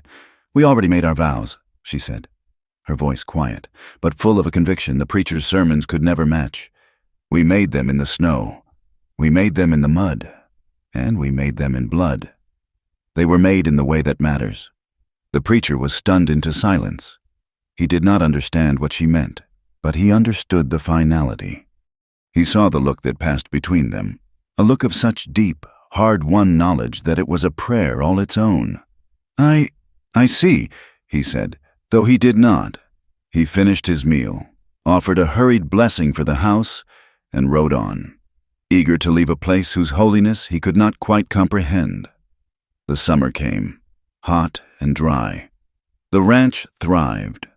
The cattle were healthy. The small tree they had planted was leafy and strong. Eliza and Silas had fallen into a rhythm that was as steady as the turning of the earth. One afternoon, a horse kicked up dust on the trail. It was the young man from the double bar, the same one who had brought the bounty poster. He was older now, by a year, and he rode with more confidence. He stopped, accepted a dipper of water. He was full of news. "Big news from Helena," he said, pushing his hat back. "And from back east. You hear about that judge, Abernathy?" Eliza, who had been feeding the chickens, stilled. Silas, who was mending a bridle on the porch, did not stop his work. "What about him?" Silas asked, his voice flat. "Dead," the boy said, with a certain relish. "Word just came on the telegraph. Died back in Boston, or some such place. Died mysteriously. Some say his liver just gave out, all that whiskey and rage. Others say that after he was shamed out here, his enemies back east found he wasn't so powerful anymore. Found he was vulnerable," the boy shrugged. "Either way, he's gone. His power is broken. All of it." Eliza let out a breath she did not know she had been holding. It was not a gasp of relief. It was not a sigh of joy. It was just an ending. The final page of a book she had been forced to read. It was done. The monster was just a man, and the man was just dead. Silas looked up from his work. He looked at Eliza. He nodded. Once, the boy, having delivered his news, rode on. Eliza stood for a long time, watching the dust settle. Then she turned and walked away from the cabin. She walked toward the creek. She walked to the place where the prairie grass was highest, where the wild bluebells and the yellow clover grew in thick patches. She gathered a handful. She walked to the bank of the creek, the same creek she had once wanted to walk into and never return, the same creek where she had bathed and seen him watching her. She knelt at the water's edge. The water was cool and clear, chuckling over the stones. She looked at her own reflection. She saw the sun-browned face, the hair, which was lighter now from the sun, the strong set of her shoulders. She saw the bone comb. She saw the gold ring. She did not see Eliza win. She did not see the judge's property. She saw herself. She leaned down, and she set the flowers in the water. She watched the current take them, a small, bright offering, and carry them away. "Thank you," she whispered, not to God, but to the water, to the land. "Thank you for carrying me here." She stayed there, kneeling, for a long time, just feeling the peace of the afternoon. She heard him approach. She did not have to look. His limp was a part of her, a sound as familiar as her own heartbeat. He stopped, just behind her. He did not speak. He was giving her the moment. Finally, he came and knelt beside her in the soft mud. He put his arm around her, and he pulled her against his side. She leaned her head on his shoulder. "He's gone, Eliza," Silas said, his voice a low rumble. It's over." "I know," she whispered. He held her, and they watched the water. "That night," he said, his voice thick, when you told me you would rather die, I left. I took my horse. I wasn't running away. Not from you." She turned to look at him. I was going to Helena," he said, his voice raw with a confession. "I was going to finish it. I was going to find him. I was going to kill him. So you would be free, so you would never have to be afraid again. I was halfway there, and I realized that killing him wouldn't make you free. It would just make me a killer again. It would just make me the man you couldn't be with, and I knew they would find you. So I turned around. I came back. I was in the rocks. I was watching. I was waiting." She saw the truth of it, the agony of his choice. He had not abandoned her. He had been protecting her, in the only way he knew how. He looked at her, his gray eyes full of a love that was as vast and as wild as the prairie. "You're still free, Eliza," he whispered, his hand touching her face. "You're still yours. You'll always be yours. That's the vow. But if you'll have me, if you'll let me, I'd die to keep your heart safe." She looked at this man, her savior, her partner, her Silas. The tears came, but they were not tears of sorrow. They were tears of a joy so profound. It was a pain all its own. She smiled, a full, bright, tear-streaked smile. "Then don't die," she whispered, her hand covering his. "Stay, just stay." He leaned in, and he kissed her, a kiss of sun and water and earth. It was a kiss of forever. That night, a thunderstorm rolled across the plains. It was not the biting sleet of her first night. It was a high, grand summer storm. The thunder boomed, rattling the windows, and the rain came down in sheets. A cleansing, life-giving flood. They lay in the cot, bare and warm, tangled in the sheets. The sound of the rain, a drumbeat on the roof. The cabin was dark, lit only by the bright, sudden flashes of lightning. In the light, they saw each other. "My father," Eliza whispered, her voice a confession in the dark, "used to read to me before my mother died. He was a kind man. Then he smelled of pipe tobacco and wool. He taught me how to add numbers. He said I was smarter than any boy." "I had a sister," Silas said, his voice a low rasp, a story he had never told. "Mary, the picture I burned.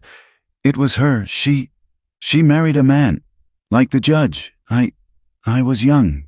I tried to stop her. She wouldn't listen. He broke her. She died, birthing a child that wasn't his. I ran. I couldn't save her. When I found you, by the fence, I saw her. I saw Mary." They whispered their stories. They gave each other their pasts, the pieces of themselves they had buried, the good and the bad, the shame and the pride. They were two whole, broken people, finally, known. And they were, in the heart of the storm, completely safe. The story does not end there. A story like this never truly ends. It just grows. The next spring, when the ground was soft and dark and full of promise, they were not just checking fences. Silas had bought a plow. He had cleared a small field, a patch of rich, dark earth, just south of the cabin. He was there, and Eliza was beside him. He was not planting a tree. They were planting seeds, corn and beans and squash. They knelt in the dirt, side by side. He would break the earth, and she would follow, her hand dipping into the sack of seed, pressing the small, hard promises into the soil. It was hard work. It was backbreaking. But it was theirs. The sun was warm on their backs. The air was clean. He would look at her, her face smudged with dirt, her hair tied back with a bone comb, her hand with its thin gold ring, pushing a seed into the earth, and she would look at him. His face, his scars, his limp, his strength. They were not running. They were not hiding. They were not just surviving. They were finally building something that belonged only to them. Thank you so much for listening to this story. I truly hope it brought you a measure of peace, and perhaps a glimpse into the hardness and the beauty of the Old West. I would be honored if you would take a moment to comment, and let me know where in the world you are listening from. It's always a wonder to see how far these stories can travel. If you enjoyed this tale, please consider subscribing to From Wild West for more stories of survival, grit, and the deep, abiding heart of the American frontier. And finally, please share your thoughts. What part of Eliza and Silas's journey spoke to you? Your reflections are what give these stories their truest life. Thank you again.